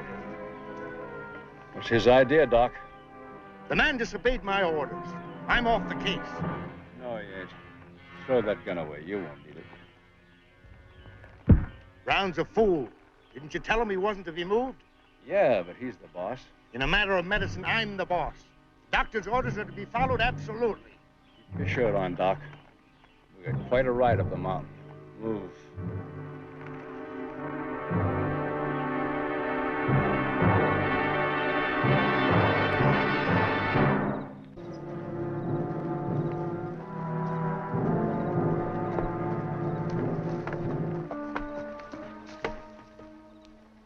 No light up there. Something wrong. You reckon they've moved Tinkham? If they did, he's dead or dying. Well, there's one way to find out. Come on.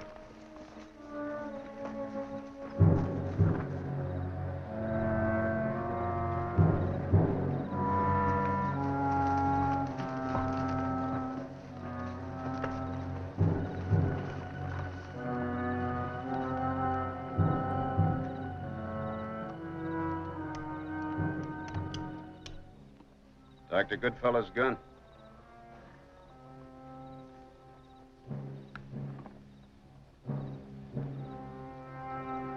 It'll be daylight. Soon we'll trail him. Here.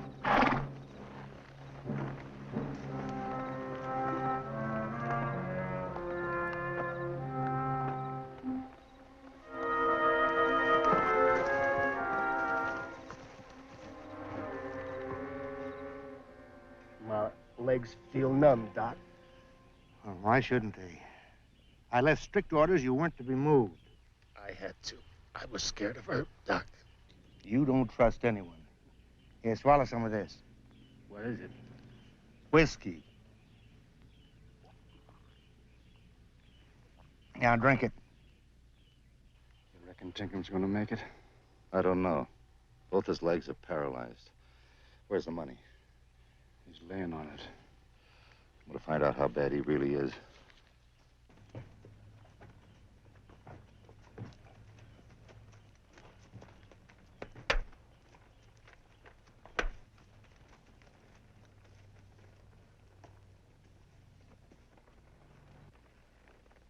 Looks like they circle around those rocks. One up there. Yeah. Cave country, White. Sometimes there's a back way in. Let's tie off. Bring that canteen.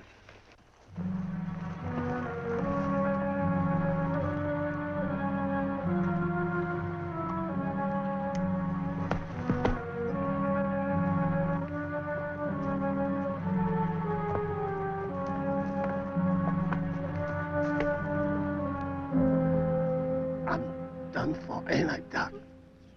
Oh, I wouldn't say that. Have you lived for another 30 years? You docs, you always play it close. But that numb feeling, it's come up higher. Now, don't try to talk. I'm going to pinch your belly. If you feel it, nod.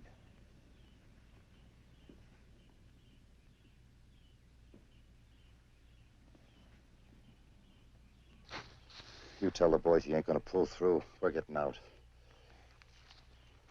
Doc, my gun. Take it.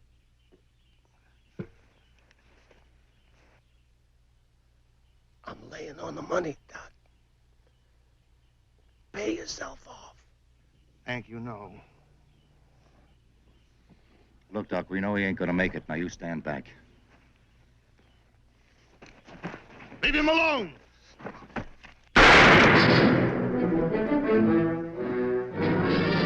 Got Trump's money. Take it.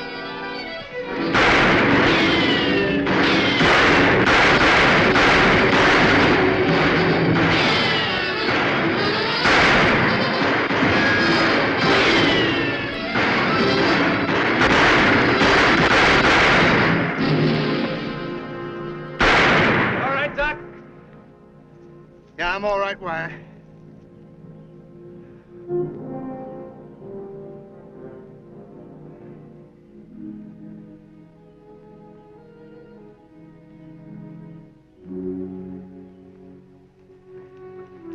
Swanee broke his spinal cord trying to get at the money. Where do you keep this money hidden? He was lying on it. Now, come on, Holiday. More work to do. What do you mean, work? Well, you didn't kill them all, did you? Bring the kit, will you, Holiday? All right.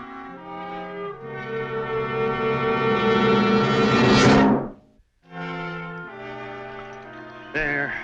That should do it for now. Interesting gunshot wounds, all of them. I don't suppose you'd be willing to let nature take its course, would you, Doctor? No, Holiday, I wouldn't. Wyatt, send in the Tombstone for a wagon. I'll do my surgery at the hospital. All right, sir. I'll send Mr. Gibbs. I couldn't save Brown. He wouldn't obey orders. All that jarring around when they moved him. But I think I can save the one I had to shoot. What for? So they can serve 10 years in prison? No, Holiday, for what I can learn. Now, there's another challenging case. 45 slug through the left lumbar. I managed to plug the points of entrance and exit just in time. Dr. Goodfellow? Yeah?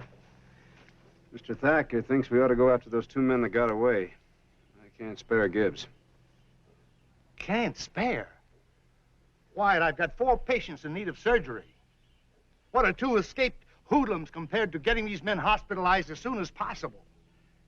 Their lives ought to be your concern, and Thacker's, too. All right, I'll send Mr. Gibbs in after the wagon. Well, Doc, you better stay here in case Dr. Goodfellow needs you. You look like you can use some rest. Yes, Wyatt. I'm a mite tired. A mite tired. Marshal. Yes, sir? I suppose you think I handled the whole affair badly. No, sir, you did your job and I did mine. Next time, don't you count on help coming in the nick of time. I just may be on the wrong side of the mountain. But you do see my position, don't you?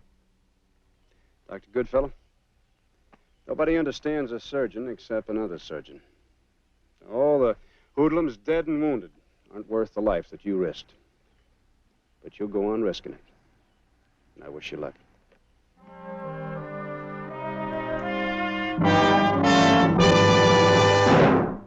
Well, he cleaned up the country, the old Wild West country. He made law and order prevail.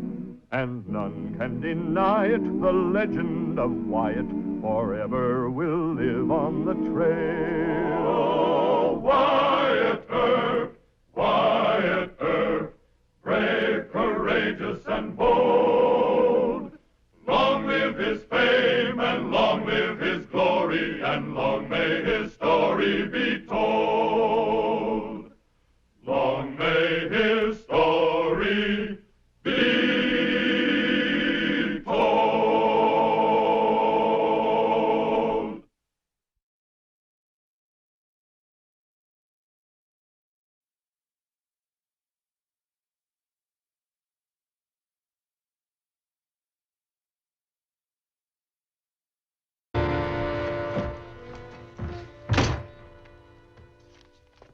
You done anything at all about that editor, John Clum?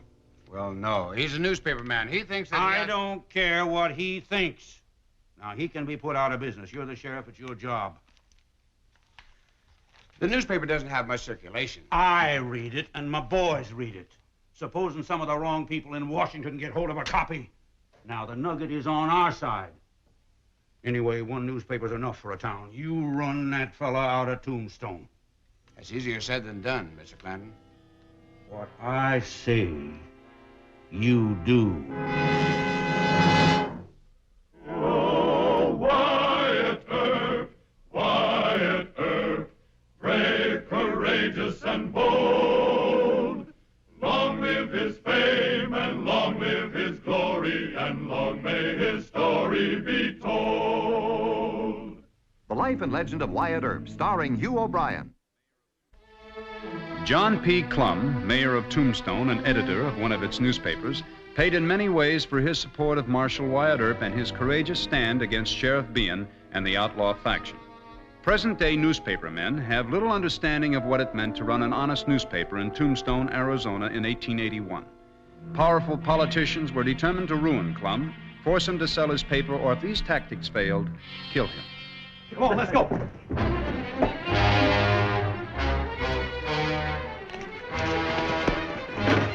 You get good. Let's get the whole thing. Come on, let's go. Let's get it on. Get him out of here.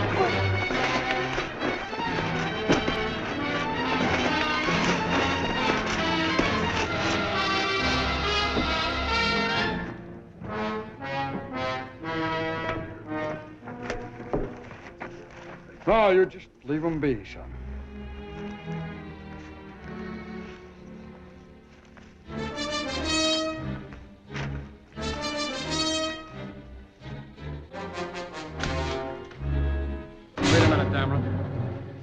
You're going to go out there and you're going to pick up every one of my papers.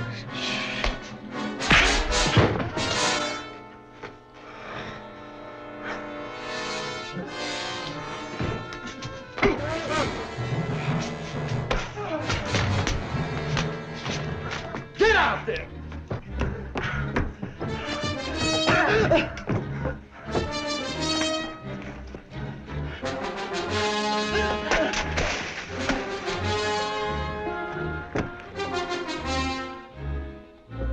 Now you picked them up! No. I'll sue you for this. Hold it, John. What's your temper? Are you going back to your office?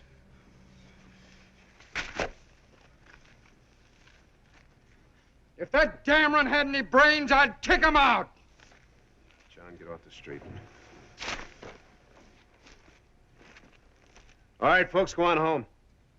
Go on, break it up.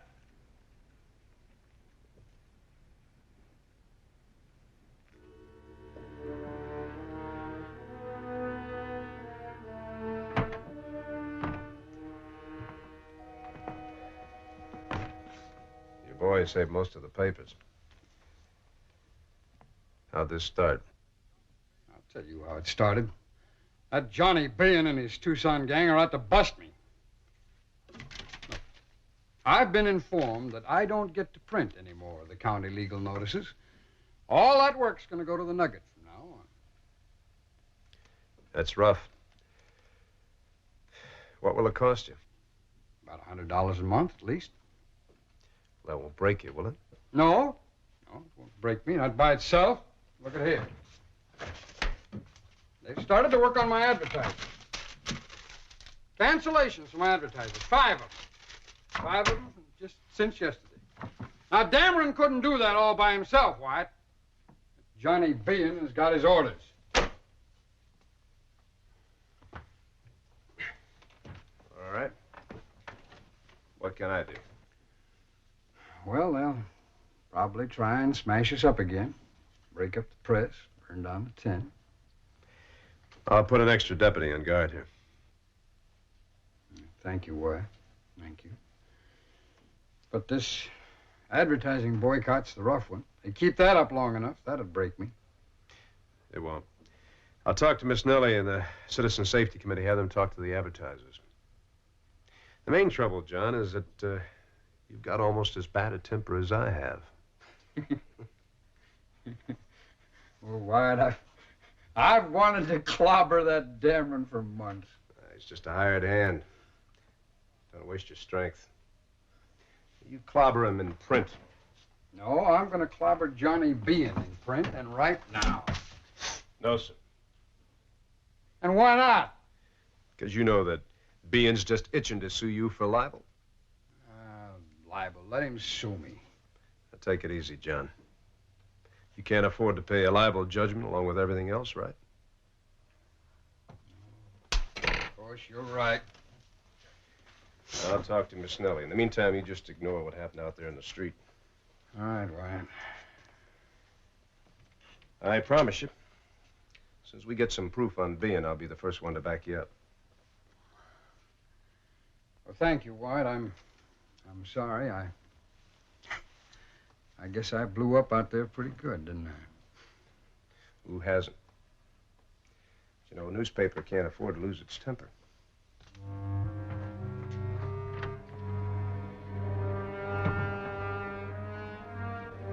This a personal favor, Sheriff? Or is any money in it? Money? $50 apiece if you do the job. $20 on account right now. That's good pay. You just named the job. I want you to break into Clum's office. I want you to be very careful. Ruby, son? You think you could crack a skull with one of those? Deadly weapons, Mr. Clum. They're lovely, boss. Now, who do we clobber? Well, I've got a hunch that Mr. Bean is going to try and wreck our press one of these nights. Now, the advertisers called off their boycott this afternoon. So that doesn't leave the gentleman much else to do. Why, the nasty worm. Let him just try it. Now, Marshal Earp has assigned us special deputies. We got one patrolling out back, and there's another out front. That's good. And the only other way a man could get in is through that old deserted mine shaft under the floor. And we got that crossbarred. Well, you take the crossbar off of it. What? But, boss, they might have guns. Now, they're not going to be expecting anybody to be on guard in here. Our big advantage is going to be surprise. Besides, if they do show up, wouldn't you like a crack at them? Well, go on, unbar it.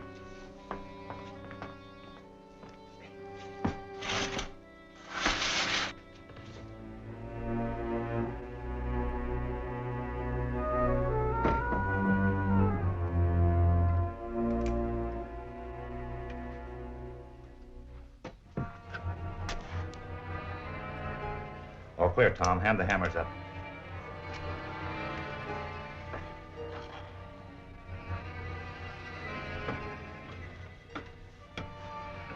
Where do we start? Right there. That's the one the man wants busted. That won't take long.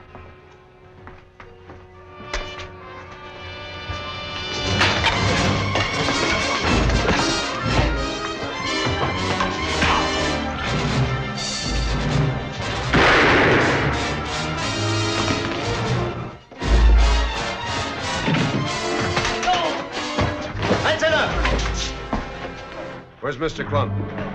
Down there, fighting that other. You watch him. Keep those two from hitting him anymore.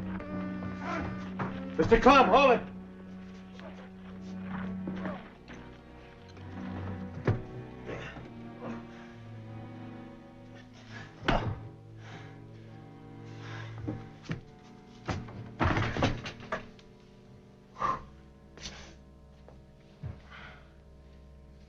Look at you. Mayor Clum of Tombstone. Why didn't you call the deputy? It wasn't time. Axe handles. You could have killed two men.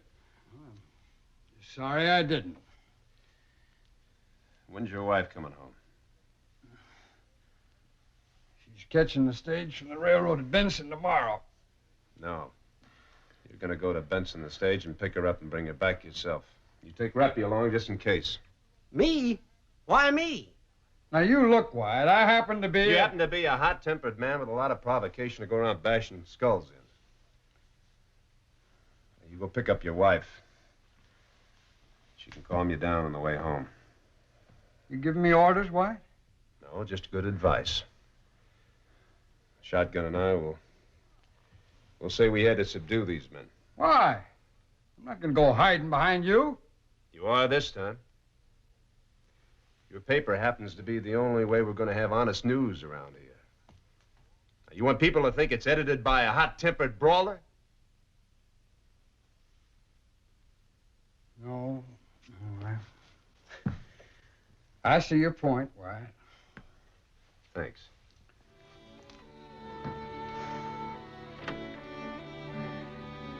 What? Doc Holliday left this here note for you.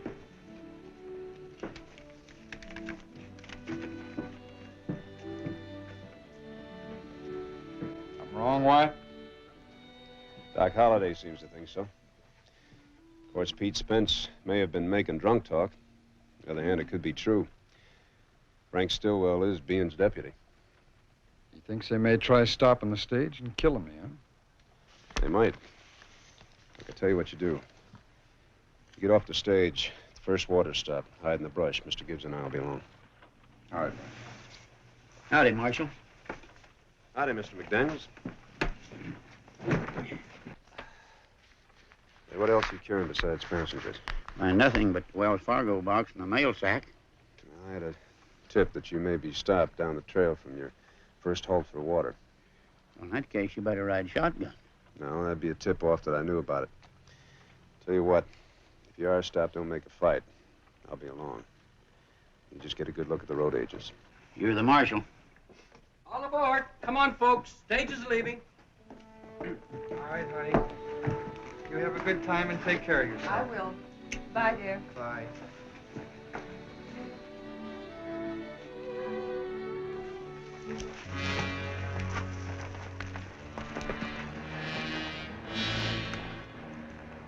We should take Clem right at the water stop. No, I got my orders from Bean, Pete.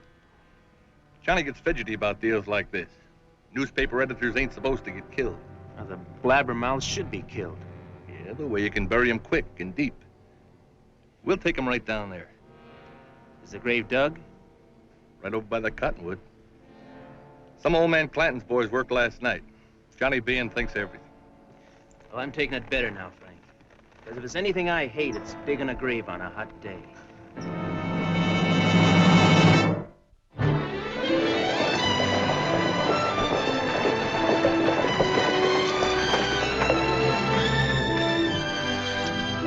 For water, folks. 5 minutes.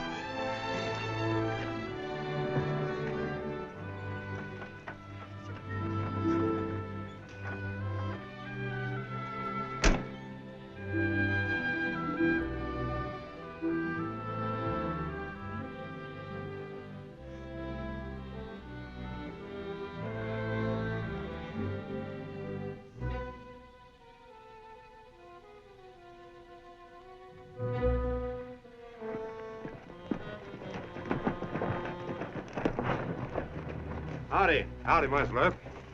I'm looking for a Mr. Clum. He's supposed to get off the stage here. He wandered off into the brush over yonder. Figured he was killing time. I reckon he killed too much of it, though. I left without him. Oh, thank you.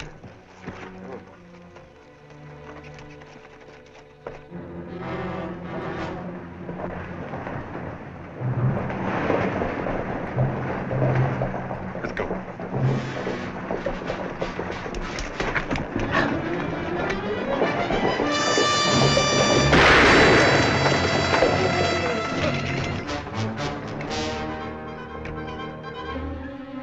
All right, everybody out.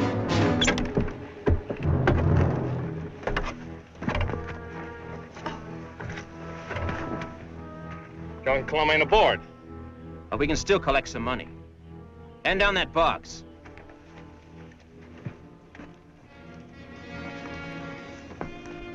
Well, you sure got yourself lost. Well, I wanted to make it look good, Wyatt. Come on, if we hustle, may stop him from robbing that stage. I don't know, White. They got a pretty big lead on us. Well, we got to give it a good try, Mr. Gibbs. I'm sure Mr. Reppy won't like being held up any more than Wells Fargo will. What's the matter with your mules? You sick? No, sir. You just don't see no sense in working in all this heat. Promise him another apple. Pay attention now. I'll give you an apple if you don't bump. And I'll give you a whooping if you do. Yeah. Now, let's go.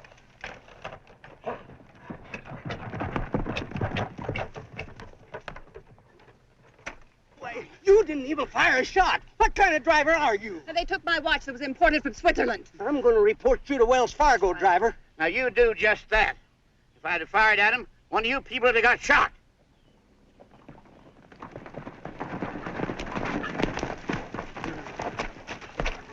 Anybody hurt? They just rode off. Can't be more than a half a mile away. Go get him, Marshal. Lady, you get inside and rest yourself. I'll help you, ma'am.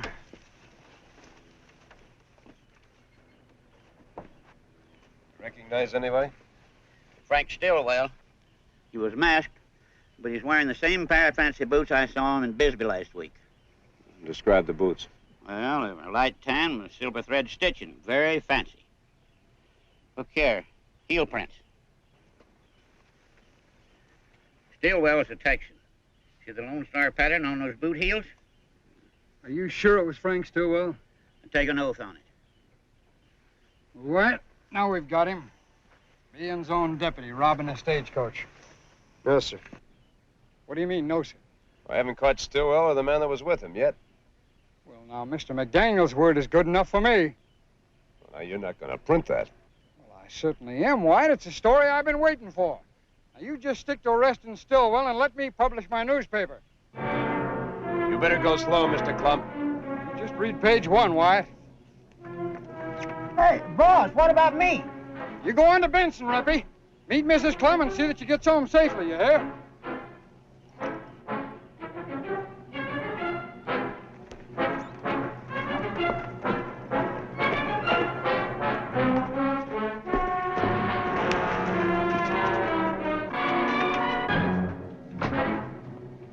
Mr. Soren. Mr. Soren! Yes, sir. Here's page 1. You tear it up, Mr. Soren. Tear it? Well, what happened? Somebody shoot Governor Fremont? I write and you print. Now get going, Mr. Soren. Yes, sir, boss.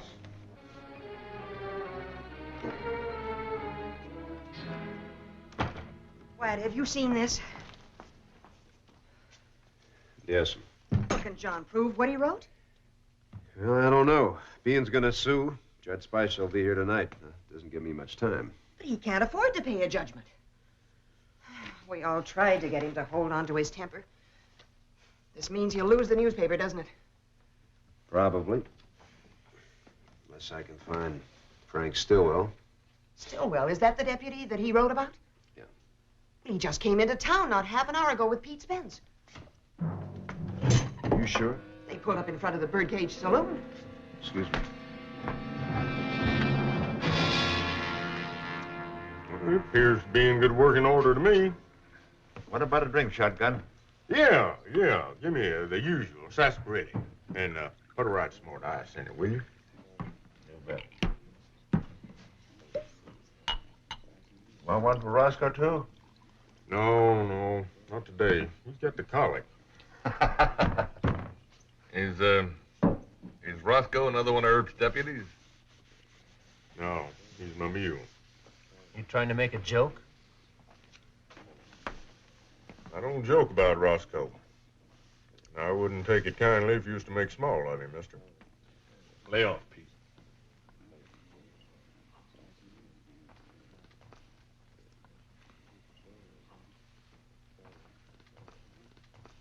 Mr. Gibbs, I'll take over patrol. You go look after Roscoe. Well, thank you, Wad. I got to walk that critter and cool him out a bit. I didn't ask this one with a star. How come he's a-wearing it? I'm Frank Stillwell, and I'm Bean's deputy over at Bisbee. Well, ask Bean. I believe you, Mr. Stillwell. Mr. Gibbs, check your shotgun? Yep.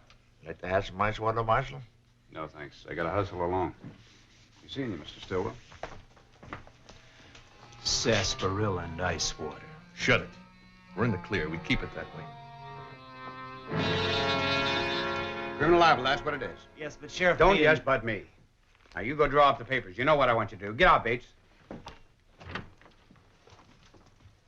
Oh, Marshal, won't you talk to the sheriff? He wants to sue Mayor Clum for $50,000. You heard what I said. Go draw up the papers, now. You're the one who's suing. I think I better go look for a certain party. Yeah, look in all the saloons. Who you sore at, Johnny? As if you didn't know.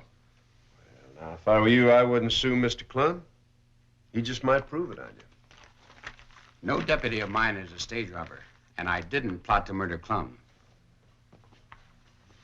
I'm going to arrest that fool on a criminal libel warrant. Let's see you try to stop me.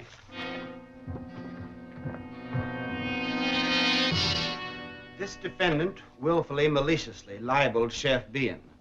By the evidence of this newspaper, Mr. Clum accused Sheriff Bean of appointing a road agent as his deputy, and by implication connected him with an alleged attempt on Mr. Clum's life. We therefore ask that the court rule for the plaintiff in the civil libel action, and that Mr. Clum be remanded to jail pending sentence for criminal libel. Mr. Clum. Yes, Your Honor.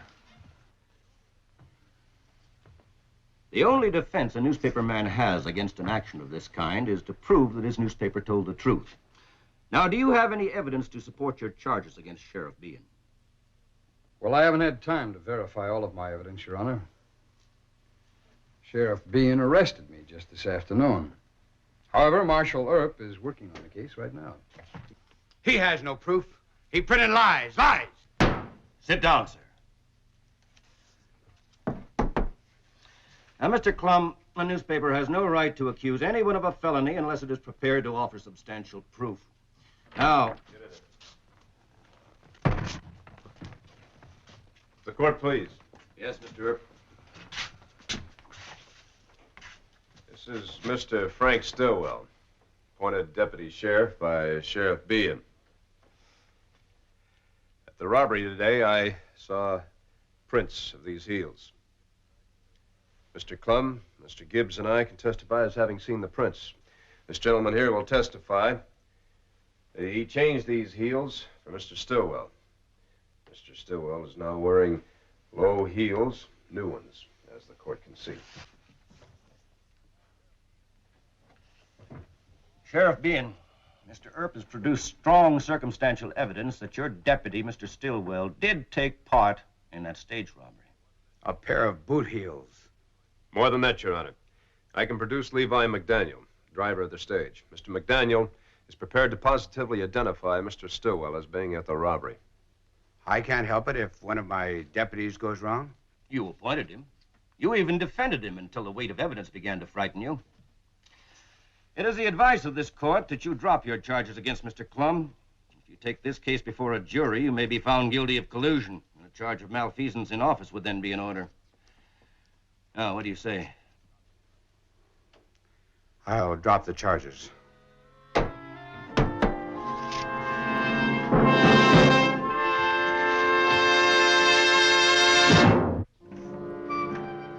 Why'd you just wait till John Bean reads my edition tomorrow? I'm going to run a cartoon of a skunk nailed to a barn door. And editorially, I'm going to...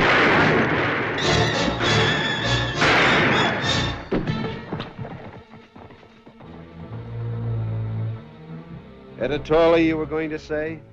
That he's a knave, a poltroon, and a double-dealing scoundrel. Such as John Bean, and such as he is, my newspaper will always fight. That's what I'm going to say editorially.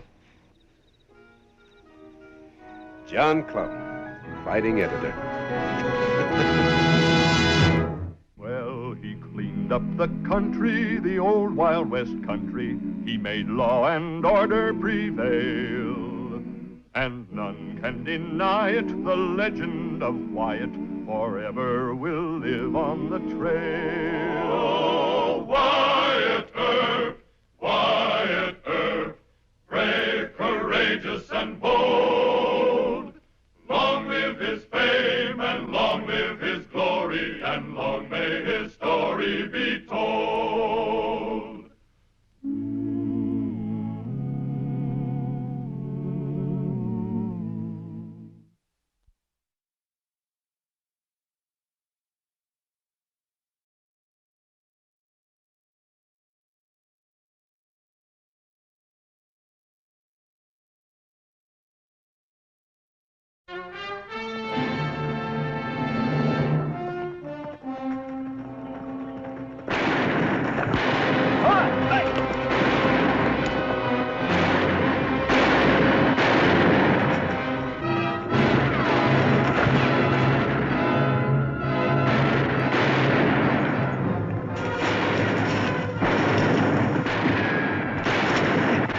bushwhackers. Keep down where you get something to shoot at.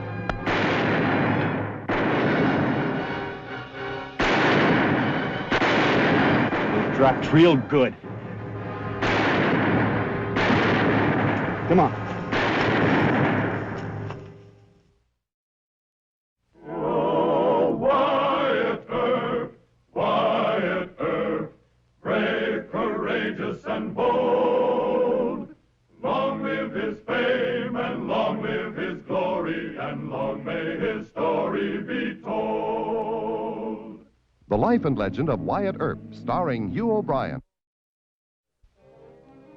Despite all that Marshal Earp and his deputies could do, the lawless element continued to terrorize Arizona until finally the scandalous conditions were reported to Washington. President Chester Arthur forced the resignation of Governor Fremont and issued stern orders to acting Governor Gosper. He and Chief U.S. Marshal Crawley Dake asked Wyatt Earp to come to Tucson for what amounted to a conference of war. And outlaws have squatted on every waterhole from old Mexico to the Magallans, from the Huachucas to Los Animas. They own sheriffs and most of the judges. It's disgraceful. I agree, Governor. Charleston, Bisbee, Lewis Springs, Prescott, even Tucson, all outlaw boss towns, every one of them. Governor Gosper is United States Marshals. Mr. Earp and I have no jurisdiction, unless federal crimes are committed. Don't tell me what you can't do. Here, sit down, both of you. Here are my orders from Washington, instructing me to break up these outlaw gangs. And I'm going to do it by issuing shoot-to-kill warrants. Well, I'm against that, sir. In my opinion, it's not legal. Civilized communities cannot exist without law, and I mean enforced law. Although you've done good work in Tombstone, Mr. Earp, no man's life or property is free from attack under our present conditions. I intend to make them safe. Well, I hope you succeed, sir. With your cooperation, I will. You know Dick Gerd, owner of the Lucky Cuss Mine in Tombstone? A friend of mine. He's a hard fighter. I've asked him to organize a vigilante group. I'm doing the same thing in other towns. These will be posses comitatus with the authority of federal law. All they require is experienced officers to lead them. Well, they'll need more than that, sir. You give vigilantes their head and they don't know when to stop. It's up to you to control them. Now, I figured you'd need help in this emergency. Have Mr. Earp's new deputy step in.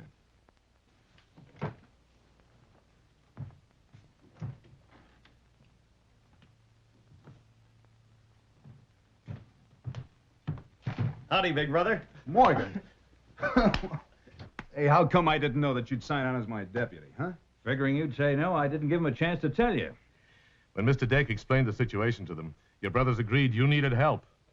Virgil's ready to sign on, too, if you say so. Well, now, it isn't quite as bad as all that. But if the governor does insist on this vigilante order, we're going to have a small war on our hands. War's already been declared, Wyatt. Why not give the governor's plan a chance to work? I haven't much choice. I told you to come around. You're wrong, Mr. Dake. I still say that vigilantes with shoot-to-kill orders aren't the answer to outlaws in Arizona territory. Well, your way isn't the answer. We must use vigilantes. I see no reason for further discussion, Marshal. Well, sir, someday you might. Good day, gentlemen.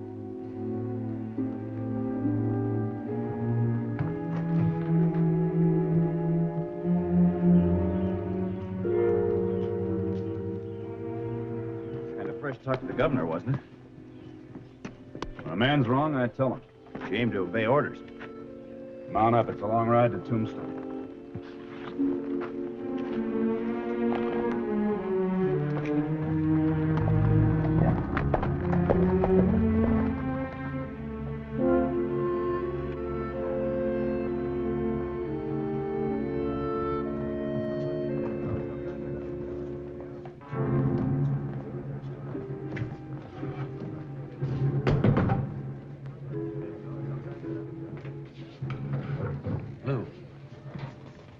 Anything wrong with your drink, Doc? Well, it's not enough to kill you for. I've been watching those Clanton hands. They look like a walking arsenal. They've been drifting in here since noon. Mm-hmm. You still a friend of Wyatt's? Well, I sure am. Good. Now, they won't talk while I'm around here. But I'd like you to find out why Clanton cowboys are liquoring up on a Wednesday afternoon during roundup time. What's on your mind? Wyatt's riding in from Tucson today. Oh, I don't think they... You don't think. Just start listening. I'll be over in Dick Gird's office.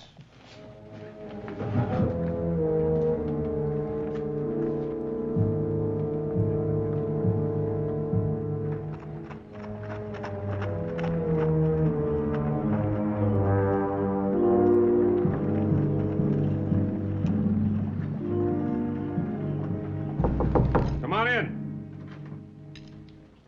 Oh, hello, Shotgun. Howdy, Mr. Gordon. Just now I got your message. Well, since you're the law with Wyatt out of town, I figured you better read this letter. The acting governor wants me to organize a vigilante group. He says he's going to order Wyatt to cooperate. He ain't gonna order Wyatt to do nothing. But you know, this here makes sense. Call them outlaws. Shoot to kill. Ain't a bad idea. He should have done it a long time ago. Why, it's the only way to do it. Wyatt throws them in jail and Sheriff Bean lets them escape. We do make the case with a jury's packed with hoodlums. Hi, Doc. Hey, Doc, read this here letter. This new governor says we ought to start shooting to kill. I was with Mr. Gird when he opened that letter. Probably the most intelligent verbiage ever written by a politician in our time. Gosper gets my vote. Mine, too.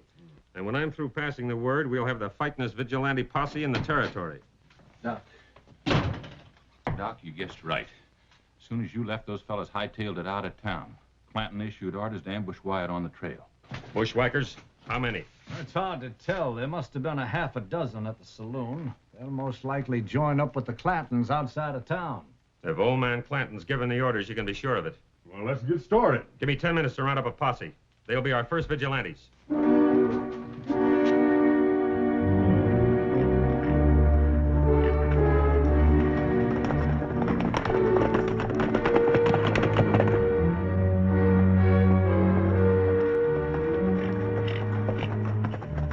This way, Morgan.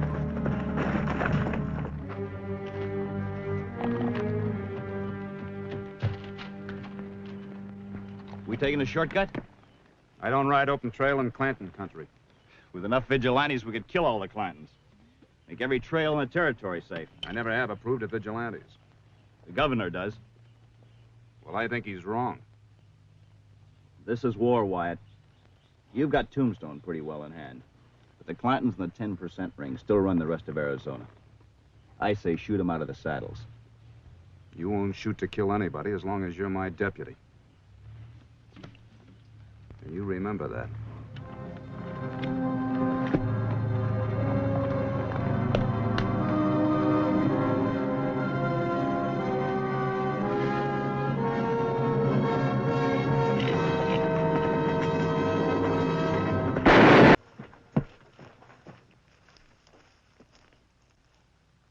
Wyatt? Vic Stiles, he's just a kid. Not anymore, Wyatt. And he had it coming. The same goes for the rest of Clanton's outlaws. You didn't have to kill him. They were trying to kill us, Wyatt. It still doesn't make it right. The governor thinks different. Well, I don't care what the governor thinks. You shot to kill, what did they get us? Clanton, McLaury, Brocious, Ringel? No. No, they're too smart for us. All we get is a bunch of small fry. All right. You had your way. Now, you can have the honor of bringing the bodies back to town.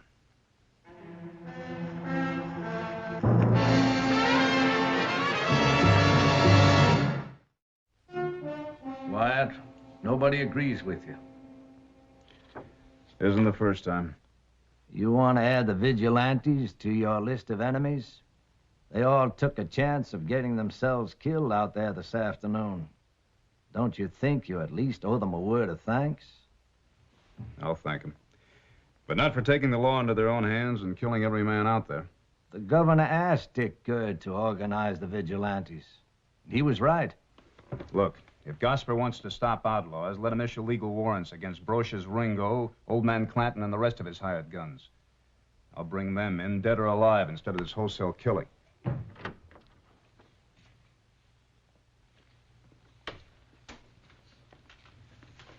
I want to talk to Mr. Earp. alone.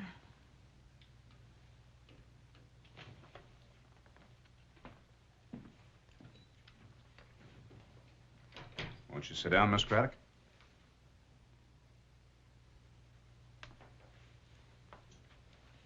What can I do for you? Can you bring Vic Stiles back to life? Vic Stiles? What kind of a marshal are you? What side of the law are you on? I'd like to talk to you about Vic Stiles. What's there to talk about? He's dead. You're the law. You killed him. You shot down an innocent boy. What's an innocent boy doing working for Mr. Clanton? He never worked for Clanton. He thought he was going out after wrestlers this afternoon. They promised him part of the reward. He wanted that money for us. We were going to use it to get married. Go to California. But you and the vigilantes, you changed all that. I didn't know about you and Vic. I'm sorry. Sorry? He's sorry, Vic. He's sorry he killed you. Oh, Vic!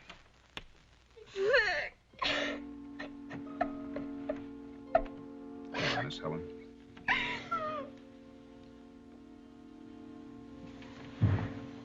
I hate you. I hate all of you. You're murderers. Miss Helen. Murderers! Murderers! Miss Helen! Miss Helen! Hey, Marshal, what's a big hurry? I'm sorry.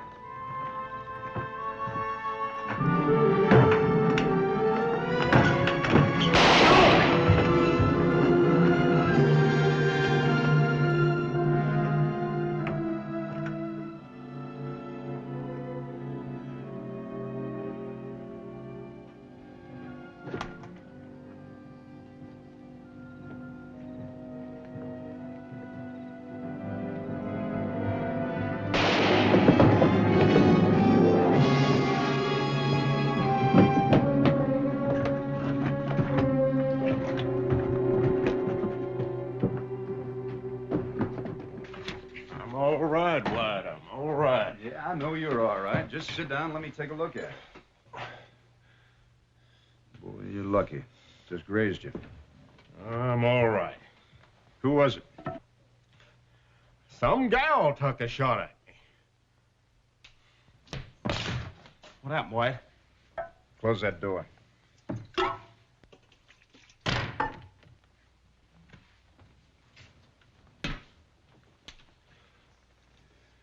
Some girl took a shot at him. Girl? Could have been the same one. What are you talking about? Some girl just took a shot at Doc Holliday. I was in my room when it happened. By the time I had enough clothes on, she was gone. Doc all right? Yeah, she missed him. Doc said she didn't say a word. Just stared at him and fired. Stay here, both of you. Patch him up.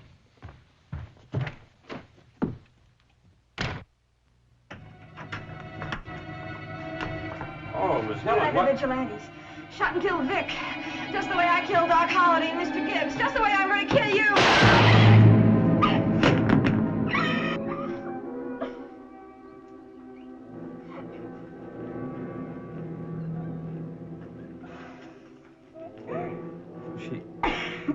She says she shot Holliday and Gibbs.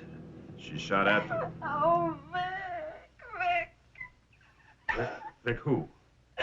Vic Stiles. The vigilantes didn't know him either, remember? Oh, yes. That young outlaw. Well, according to her, he wasn't an outlaw. We couldn't have known about that. What was he doing with those bushwhackers? It's a little late to ask that now. He's dead. Come on, give me a hand. We'll take her over to Dr. Goodfellows.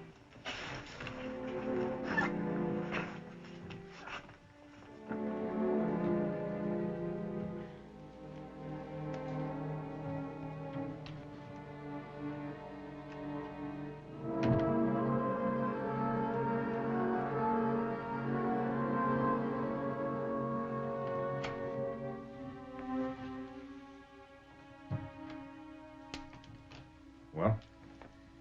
She's almost asleep. We gave her laudanum. She could stay over at the hotel.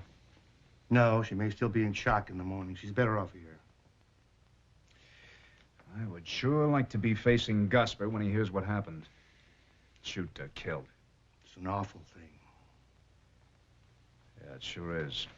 I don't like posses any more than you do, but you wouldn't be alive if one hadn't gone out this afternoon. I know that. Good night, Doc. Wyatt? She is guilty of assault with a deadly weapon. What'll happen to her? That'll be up to Judge Spicer. He'll be rough with her, I suppose. Shooting at police officers and all that. Ordinarily. But maybe if you testify as to her state of mind. You said yourself when I brought her in here she was unbalanced. In my opinion, she was. But that won't be enough. She'll get 10 years in prison, at least.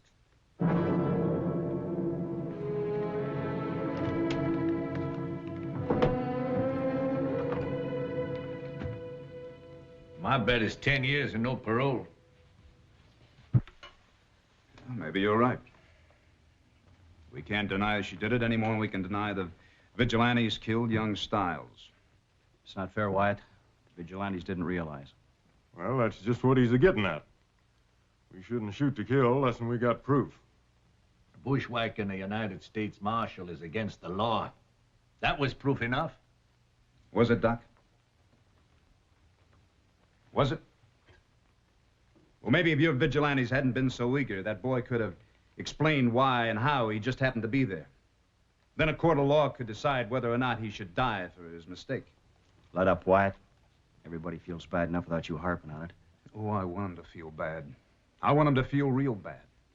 I want him to feel so bad that the next time there's any shooting done by vigilantes, they'll do it my way. Because if they don't do it exactly my way, the vigilantes are going to wind up in court charged with murder. It's time to go. Let's get out.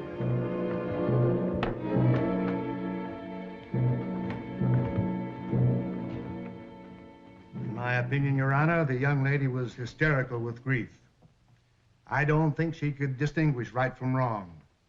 And therefore, she was unaccountable for her actions.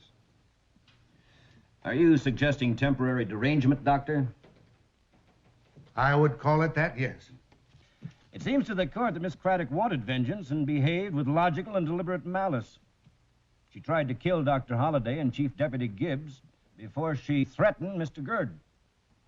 Now, the court might accept one outburst of hysterical desperation, but three? Anything else, Doctor? No, sir. I've given you my professional opinion. Temporary insanity. That girl was in shock. Very well. Thank you. Step down.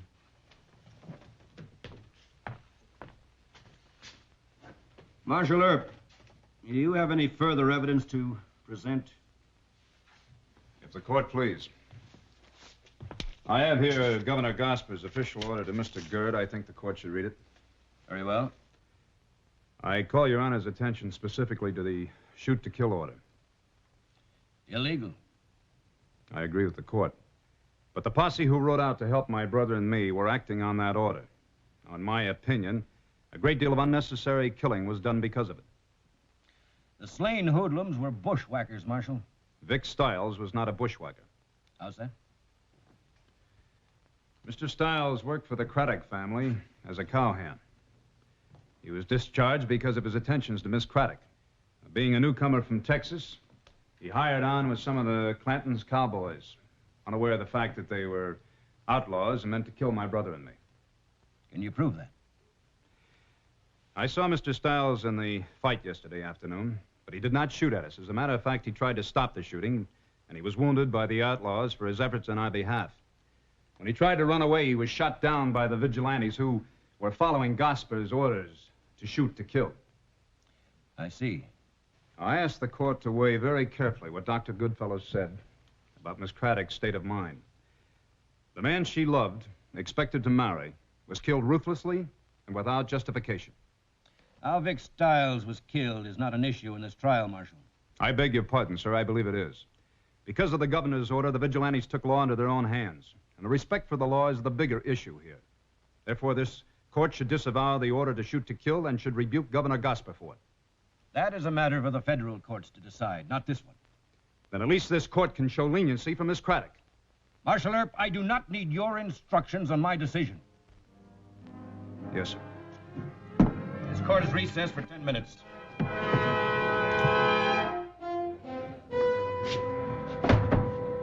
Court will now come to order. Miss Craddock, you will please rise and come to the bench.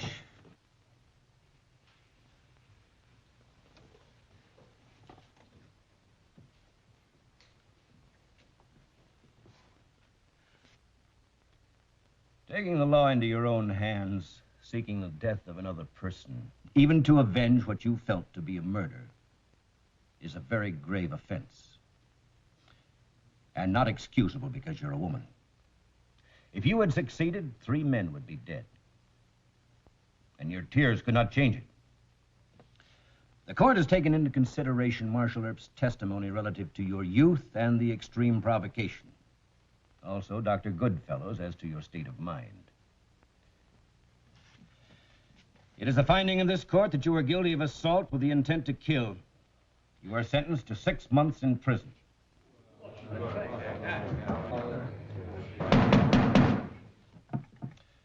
But in view of the testimony offered in your behalf, I will suspend the sentence. Court is adjourned. Mr. Earp, I don't know what to say, how to thank you. All of us. Well, we can hope that because of you and Vic, the lives of other innocent men will be saved. And, well, that's thanks enough.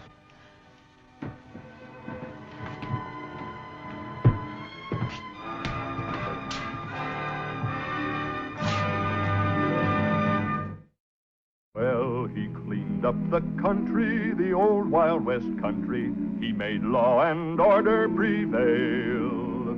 And none can deny it, the legend of Wyatt forever will live on the trail. Oh, Wyatt Earp, brave, courageous, and bold. Long live his fame, and long live his glory, and long may his story be told.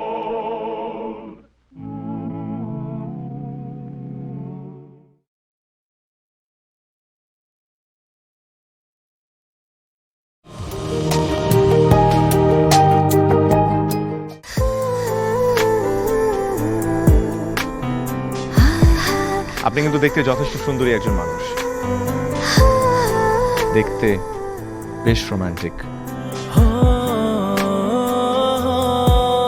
যেন শেক্সপিয়ারের নাটকের কোনো নায়িকার মতো। ভেবেছিলাম, কিন্তু আপনি তো পুরোটাই মর্মান্তিক। যে কোনো মানুষ আপনাকে দেখে মর্মাহত হতে পারে।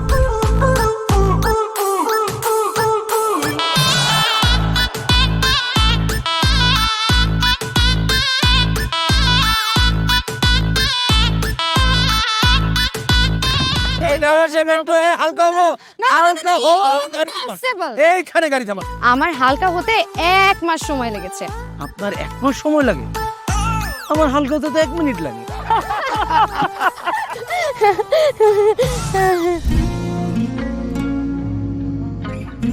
আমার কাছে মনে হয় জীবনসঙ্গী এমন হওয়া উচিত যার সাথে আপনি প্রতিটা মুহূর্ত উপভোগ করতে পারবেন, সারাক্ষণ খুনসুটিতে মেতে থাকতে পারবেন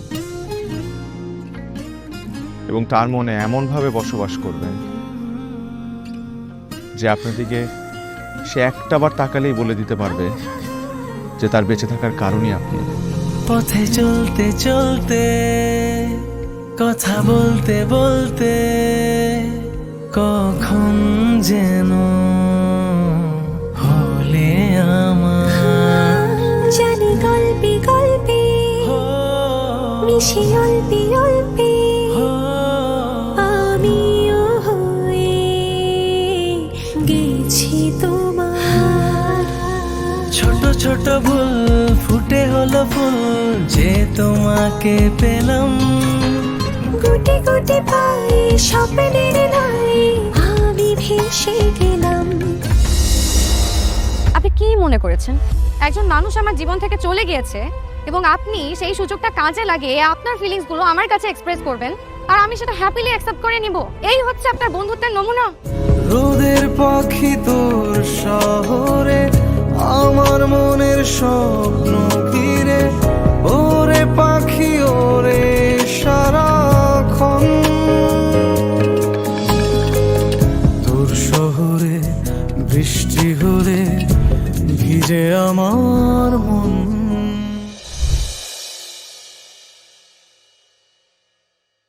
Rồi bài cái độ buồn luôn mà sự là khỏe đấy, nhưng mà thầy xây bài ấy mình chia sẻ có sa ra hả có ra can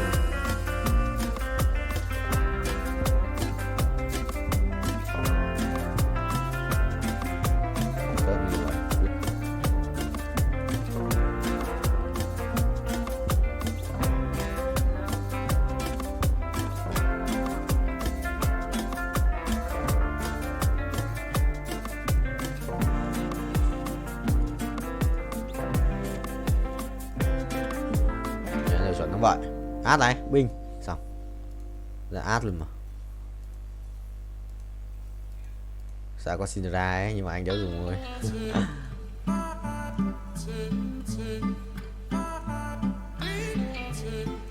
Ui, xét này. Xét đây là vài cảnh đẹp đéo chịu được. Không sao, đây rồi. Bay cho đời, quay đều, quay ui, con lắc rồi sao cút. Mày đi, xong rồi có át rồi.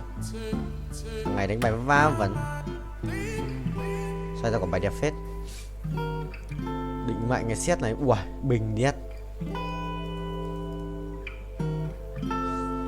Xét là mình chỉ thiếu là một cái cung mà.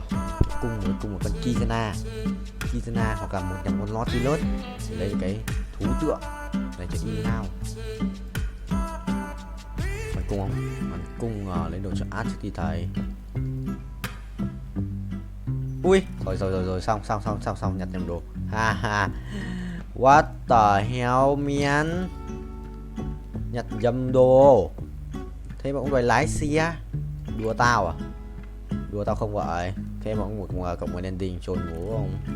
Chôn thầy không? Cinderella này cút, có một cút, đéo hiểu. Nhặt ngu đấy. Ngu đấy. Rớt ở đây. Rồi xong. Sao có càng ngày đây nhỉ? Thì vẽ có ai mà có cái thằng này ở đây nhỉ? Đúng rồi. À, đủ 4 rồi mà, cút. Nè. Xong.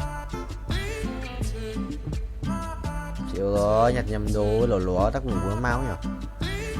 Mày xem đi.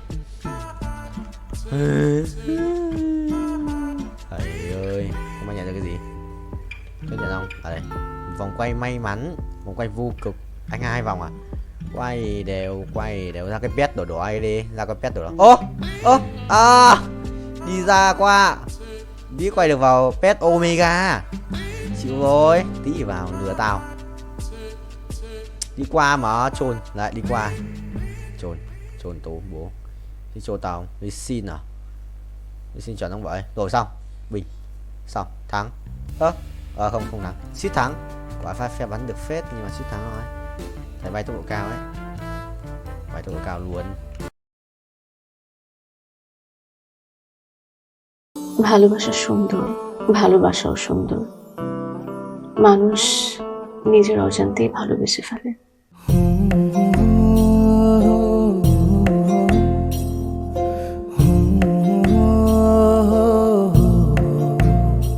আমার মনে হয় কি জানেন, আপনার মতো জানাশোনা কাউকে না আমার বিয়ে করা উচিত।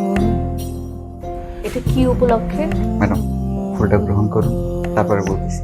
ভোটার আইডি কার্ডে যার স্বাক্ষরের জায়গায় টিপসই দেয়, এখানে কেউ ডাক্তার। এই দুইজনের মধ্যে যে আগে ম্যাডামের মন জয় করতে পারবে, ম্যাডাম তার।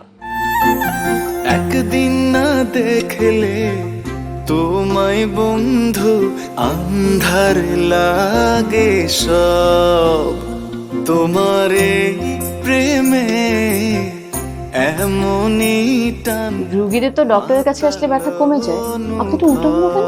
আপনি একটু উল্টা। তোমায় ছাড়িয়া যাব মরিয়া, তোমায় ছাড়িয়া যাব মরিয়া, যেও না বন্ধু আমার, ও আমার মনে হয় আমার সমস্যা কপালে। ম্যাডাম আমার কপালে নেই, আমার কপালে আছে দাগ।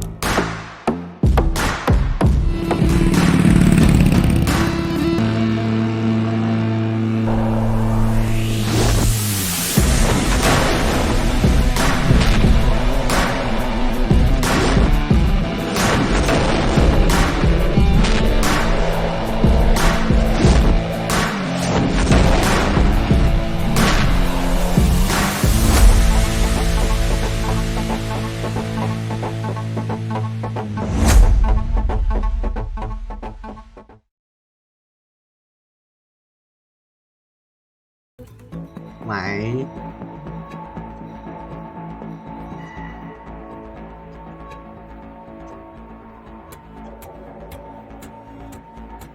Mày biết kiểu với thầy ơi. Tôi biết kiểu sự bình chỉ linh ấy. Kia na cầm kiếm này. Cái đem máu này. Kia na cầm kiếm này. Rồi. Thằng lấy rồi. Chuẩn không? Chuẩn không? Chuẩn không? Chuẩn không? Tranh mày tranh để tranh với tao. Nhiều record á. 233 vòng. Mình bắt đầu bây giờ. Nhà báo á. Mày cũng trừ đi 30% đó. 20% tiếp quỷ à. 100 không? 110 à. Kiểu tầm 5. Ủa? Để được nâng khoảng 70. Ai mà lại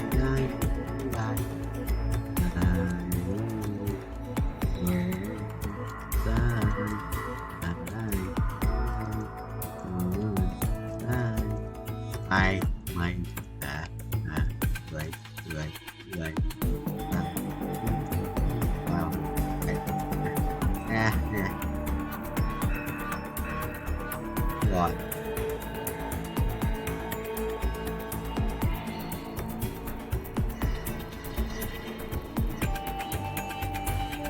hiện tại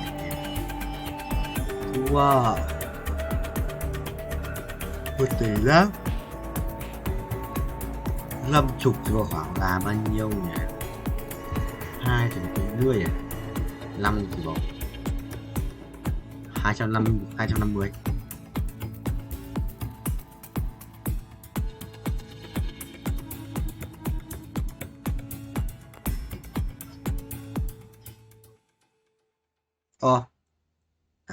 Đủ.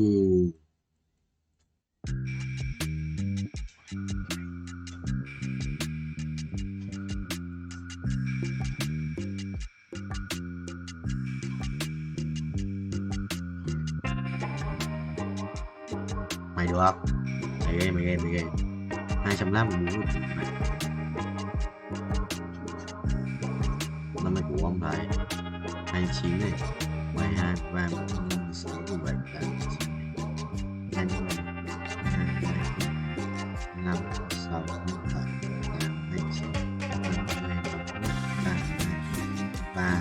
3 5 6 6 3 7 40 à? 40 à? 98 à?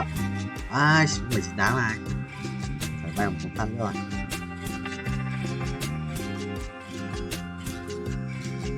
What the hell?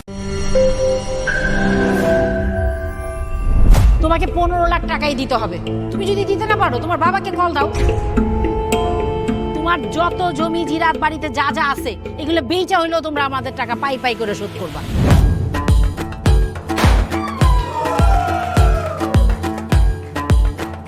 একটা ব্যাপার কি খেয়াল করছো? শহরে কিন্তু দুইটা রূপ, রাতের এক রূপ, দিনের আর এক। বেঁধেছি ঘর হৃদয়ের পর গাঢ় সবুজ ওই গহীন বনে। আরে ব্রো, সবসময় চিল থাকতে হবে, কিচ্ছু মাথায় নেওয়া যাবে না। ভালোবাসা হচ্ছে একজন আরেকজনের উপর ভরসা করে, একজন আরেকজনের হাতের উপর হাত রেখে এই জীবনটা কাটিয়ে দেয়। কিছু মানুষ এই রাত জেগে থাকে আর টাকার বিনিময়ে সুখ খোঁজে। বসুন। এখন তো সিরিয়াস হওয়া উচিত, তাই না? আমি তো কোথাও যাচ্ছি না পার্টি করতে, তুমি কেন যাচ্ছ? কেন বন্ধ করতে পারতেছো না বলো তো?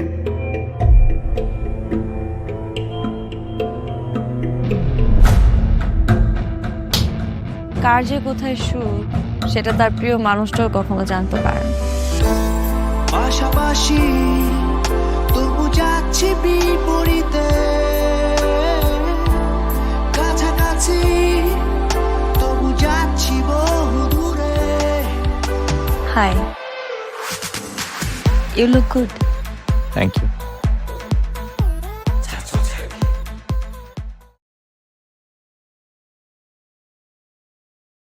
Thì 400 à? 400.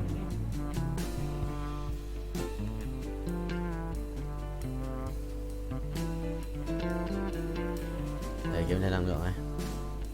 Somos 700 rồi, rebat được một lần nữa. Ok. Lần này sẽ rebat thêm 10 anh quay qua kia anh binh. Anh sẽ là bố của qua kia. Yes. Thua hoài à? Không cội thắng à? Át một thực sự là khó đấy. Sẽ lấy một cái đồ ánh sáng đi, sẽ là cái cung xanh ánh sáng đi.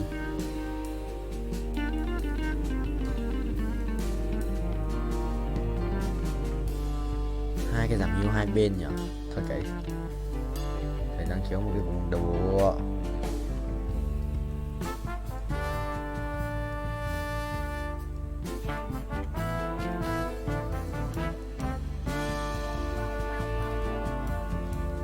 Về rồi 25 chà, nó còn nữa thì lên 8 vậy. Lại là cái thằng Zurich này, sao nó vẫn lên được con ấy bài như là con Zurich bài đâu ra ấy. Rồi nó còn Nautilus nữa, mình cầm tận 4 con Nautilus rồi chúng nó vẫn còn à. Ê xong ý làm mày không ba. Được, thua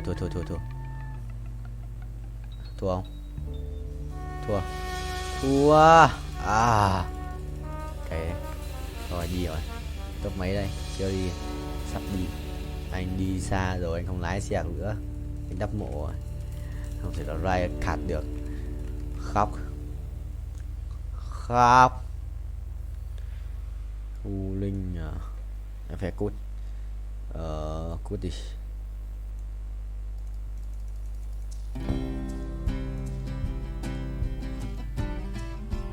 Đây đi cho đỡ bị bắn vào đầu. Cày tê tại bị bắn cặp tự.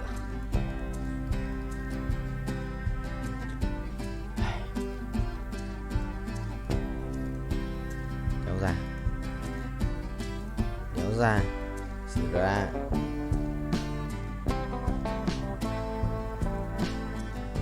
Ui rồi ôi, cặp bóng may mắn cô Boko 3 nhưng mà ít tiền không sao? Ít tiền.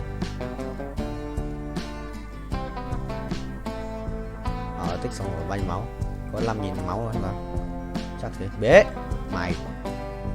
Đối kia ông chết à? Đối kia xét bế không được. Không thấu mấy cái phòng đao. Chậm quá. Đây đừng người nó vả. Rồi nó vả át chứ à?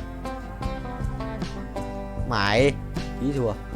Đi chợ nhặt xem một cái cung đi. Sợ nhặt một cái cung đi. Anh cũng sắp không đi rồi, anh sẽ được đi chợ trước. Ai ạ?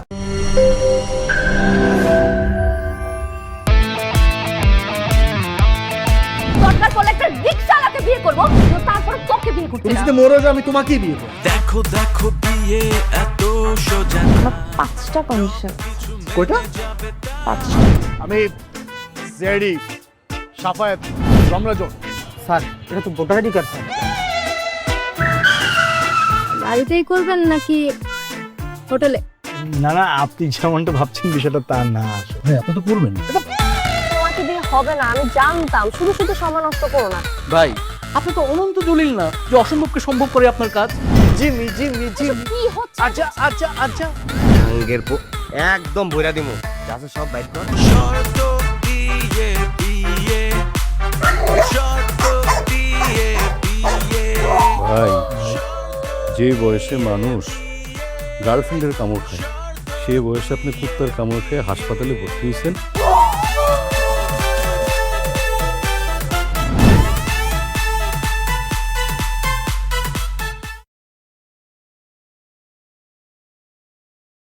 Thì chả kiếm như thế mạnh nhất rồi. Và cái mạnh hơn đâu. Lý mất đến map cuối, lý mất được. Bắt tay heo ấy. Xong bắt tay heo thì bớt. Kiếm này mạnh nhất rồi. Kiếm này mạnh nhất rồi còn đâu. Đéo kiếm mạnh hơn. Kiếm mạnh nhất rồi còn đâu.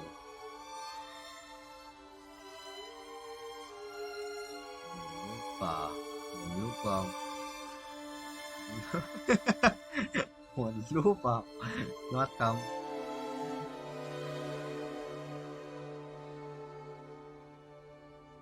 Hôm nay anh chán quá, anh định không đi học cô cũ. Không, anh chán không đi học đâu. Không, phải xin thầy trước xong rồi bảo là cho em xin phép vào học online, tham gia lớp online để cho em vào. Suy nghĩ ấy. Rồi anh đánh giá huyết top 6 rồi. Nhưng mà không được, bởi bổ trợ thì anh xem lại xem là hôm nay bổ trợ cái đéo vậy đã, bổ trợ gì anh xem bổ trợ được cái gì. Thỉnh Tuấn không nghe đâu, nó tắt nghe mà nào. Đâu rồi mà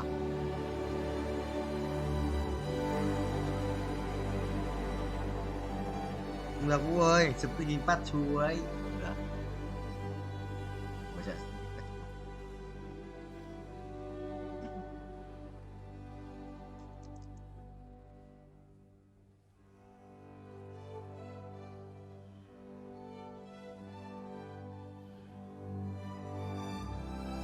sụp tự nhìn bắt chu.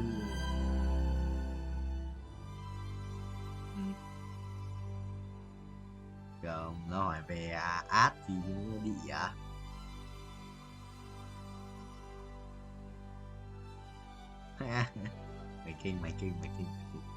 Mày kinh.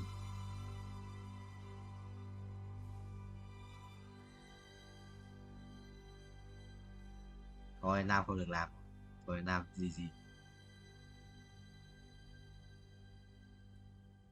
Thử xem trong thư spam ấy xem có không.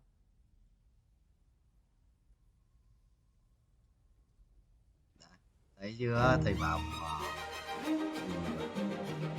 pet vũ lỏ đây, pet vũ lỏ điên.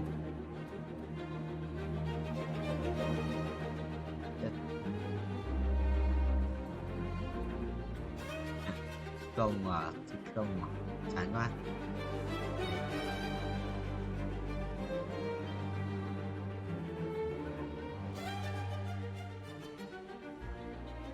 Không thành à?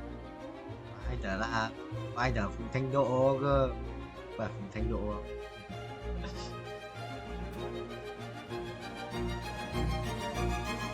Quay lên mình thải, quay lên mình Yên Nam.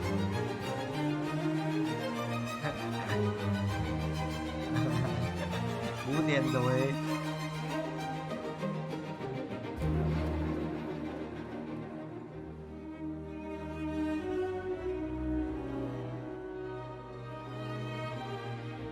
Của anh tôi mà.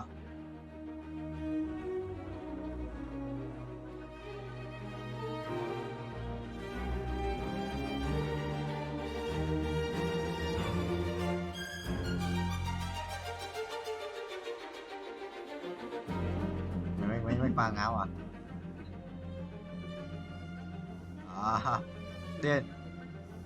Điên à? Cái thằng này quay còn dài hơn.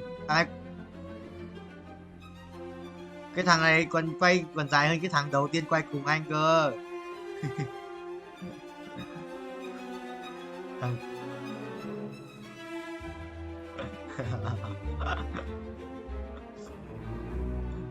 Tấn Nam cái gì ấy.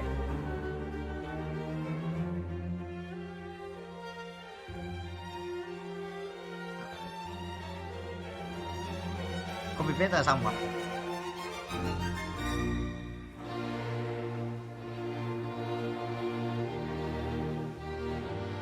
Qua đây Vũ ơi. Quá cởi.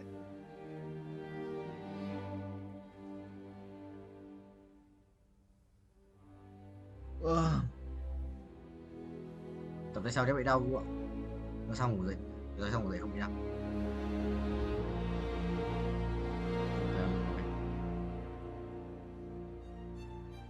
Mày cứ xách đít cho thằng yêu khôi đi. Thằng đấy tập lớp 3. Thằng ấy tập mỗi bài mỗi máy một siết, xong rồi nó đi chỗ khác, xong tôi về nó kêu đau quá.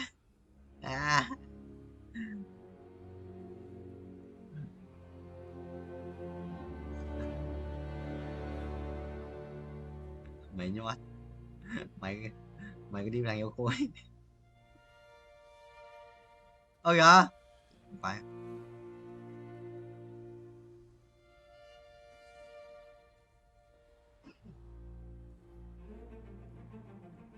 Lưng tay trước, lưng tay trước, lưng tay trước.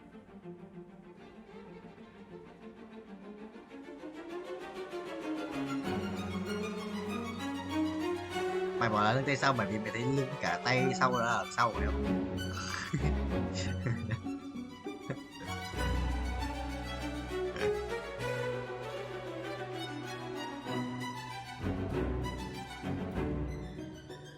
Huyết kiếm à? Mày kinh.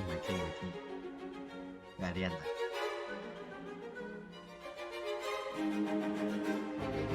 Đó. Tao biết tao bị over mà sao? Bẩn nhá mày, tao biết mà, tao biết thế trước. Tao biết tao béo thì tao mới làm bệnh, tao giảm béo, tao giảm 4 cân rồi đấy.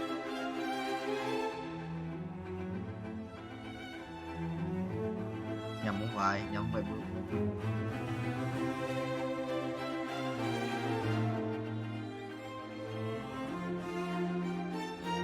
Mày lắp đồ mà. Sao?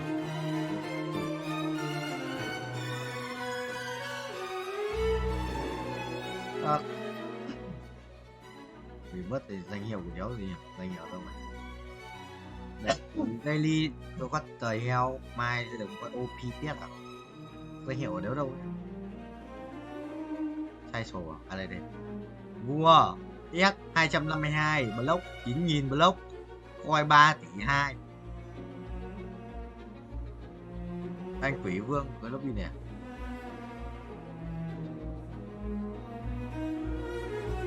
Phải update nhiều mà sao đéo có cốt nhỉ? Chú tao.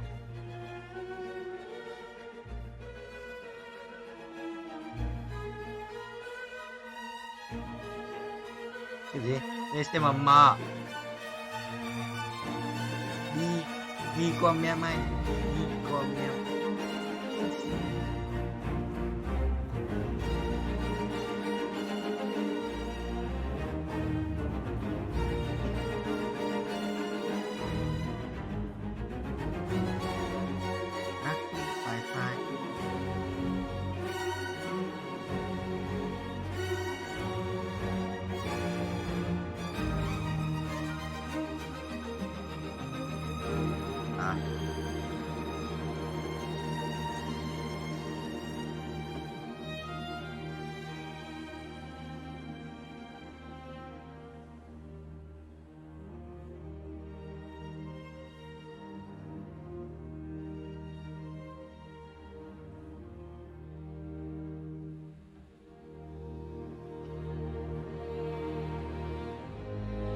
Gửi mấy bạn sáng 2 thi giải tích điểm 8 cộng mà cứ kêu thấp nhé. Mình thi có 3.5 thôi.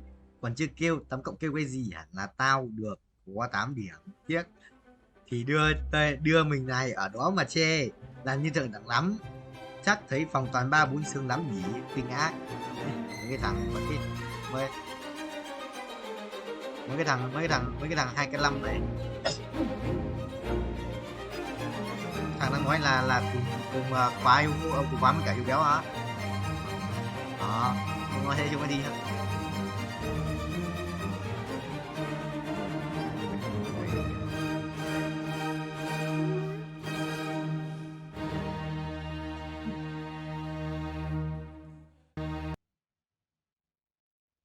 Sao Vũ thì anh nói bị dính nhà ám với Trình Nam? Không sao, để thầy tắt mấy con thằng này.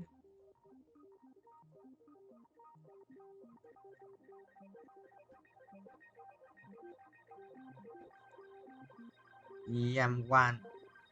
Ui thầy khỏe đấy. Có được quan khỏe vậy bro lui. Thầy mà chưa khỏe như vậy, thầy khỏe hơn. Ha, có ánh sáng. Nhót. Mấy cái đéo bây giờ, đéo biết đặt trên gì luôn. Ở trên ta còn muốn tiền là đánh con đấy. Yes sir. Sống chết có số rồi. Dạ.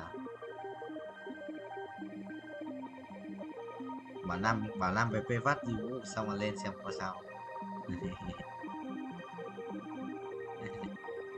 Well. Với cùng rồi. Hết rồi, cảm xúc mất đi, đi mất được mà, đến móc quay phát đi mất được luôn. Không đi mất đi chứ. Bị mất luôn.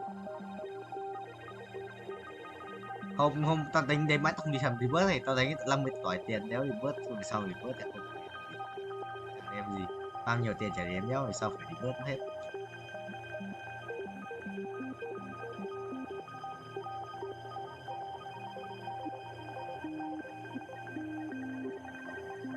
Mỹ thuật.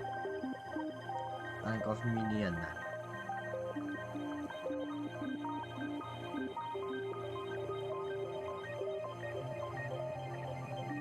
Này vứt đi à?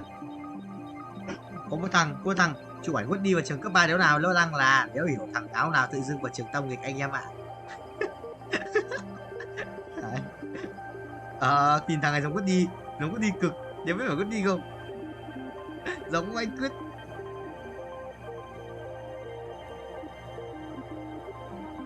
Thằng vứt đi thật thì sao ấy? Vứt đi mà, nhưng mà nhìn nó béo hơn mọi lần ấy.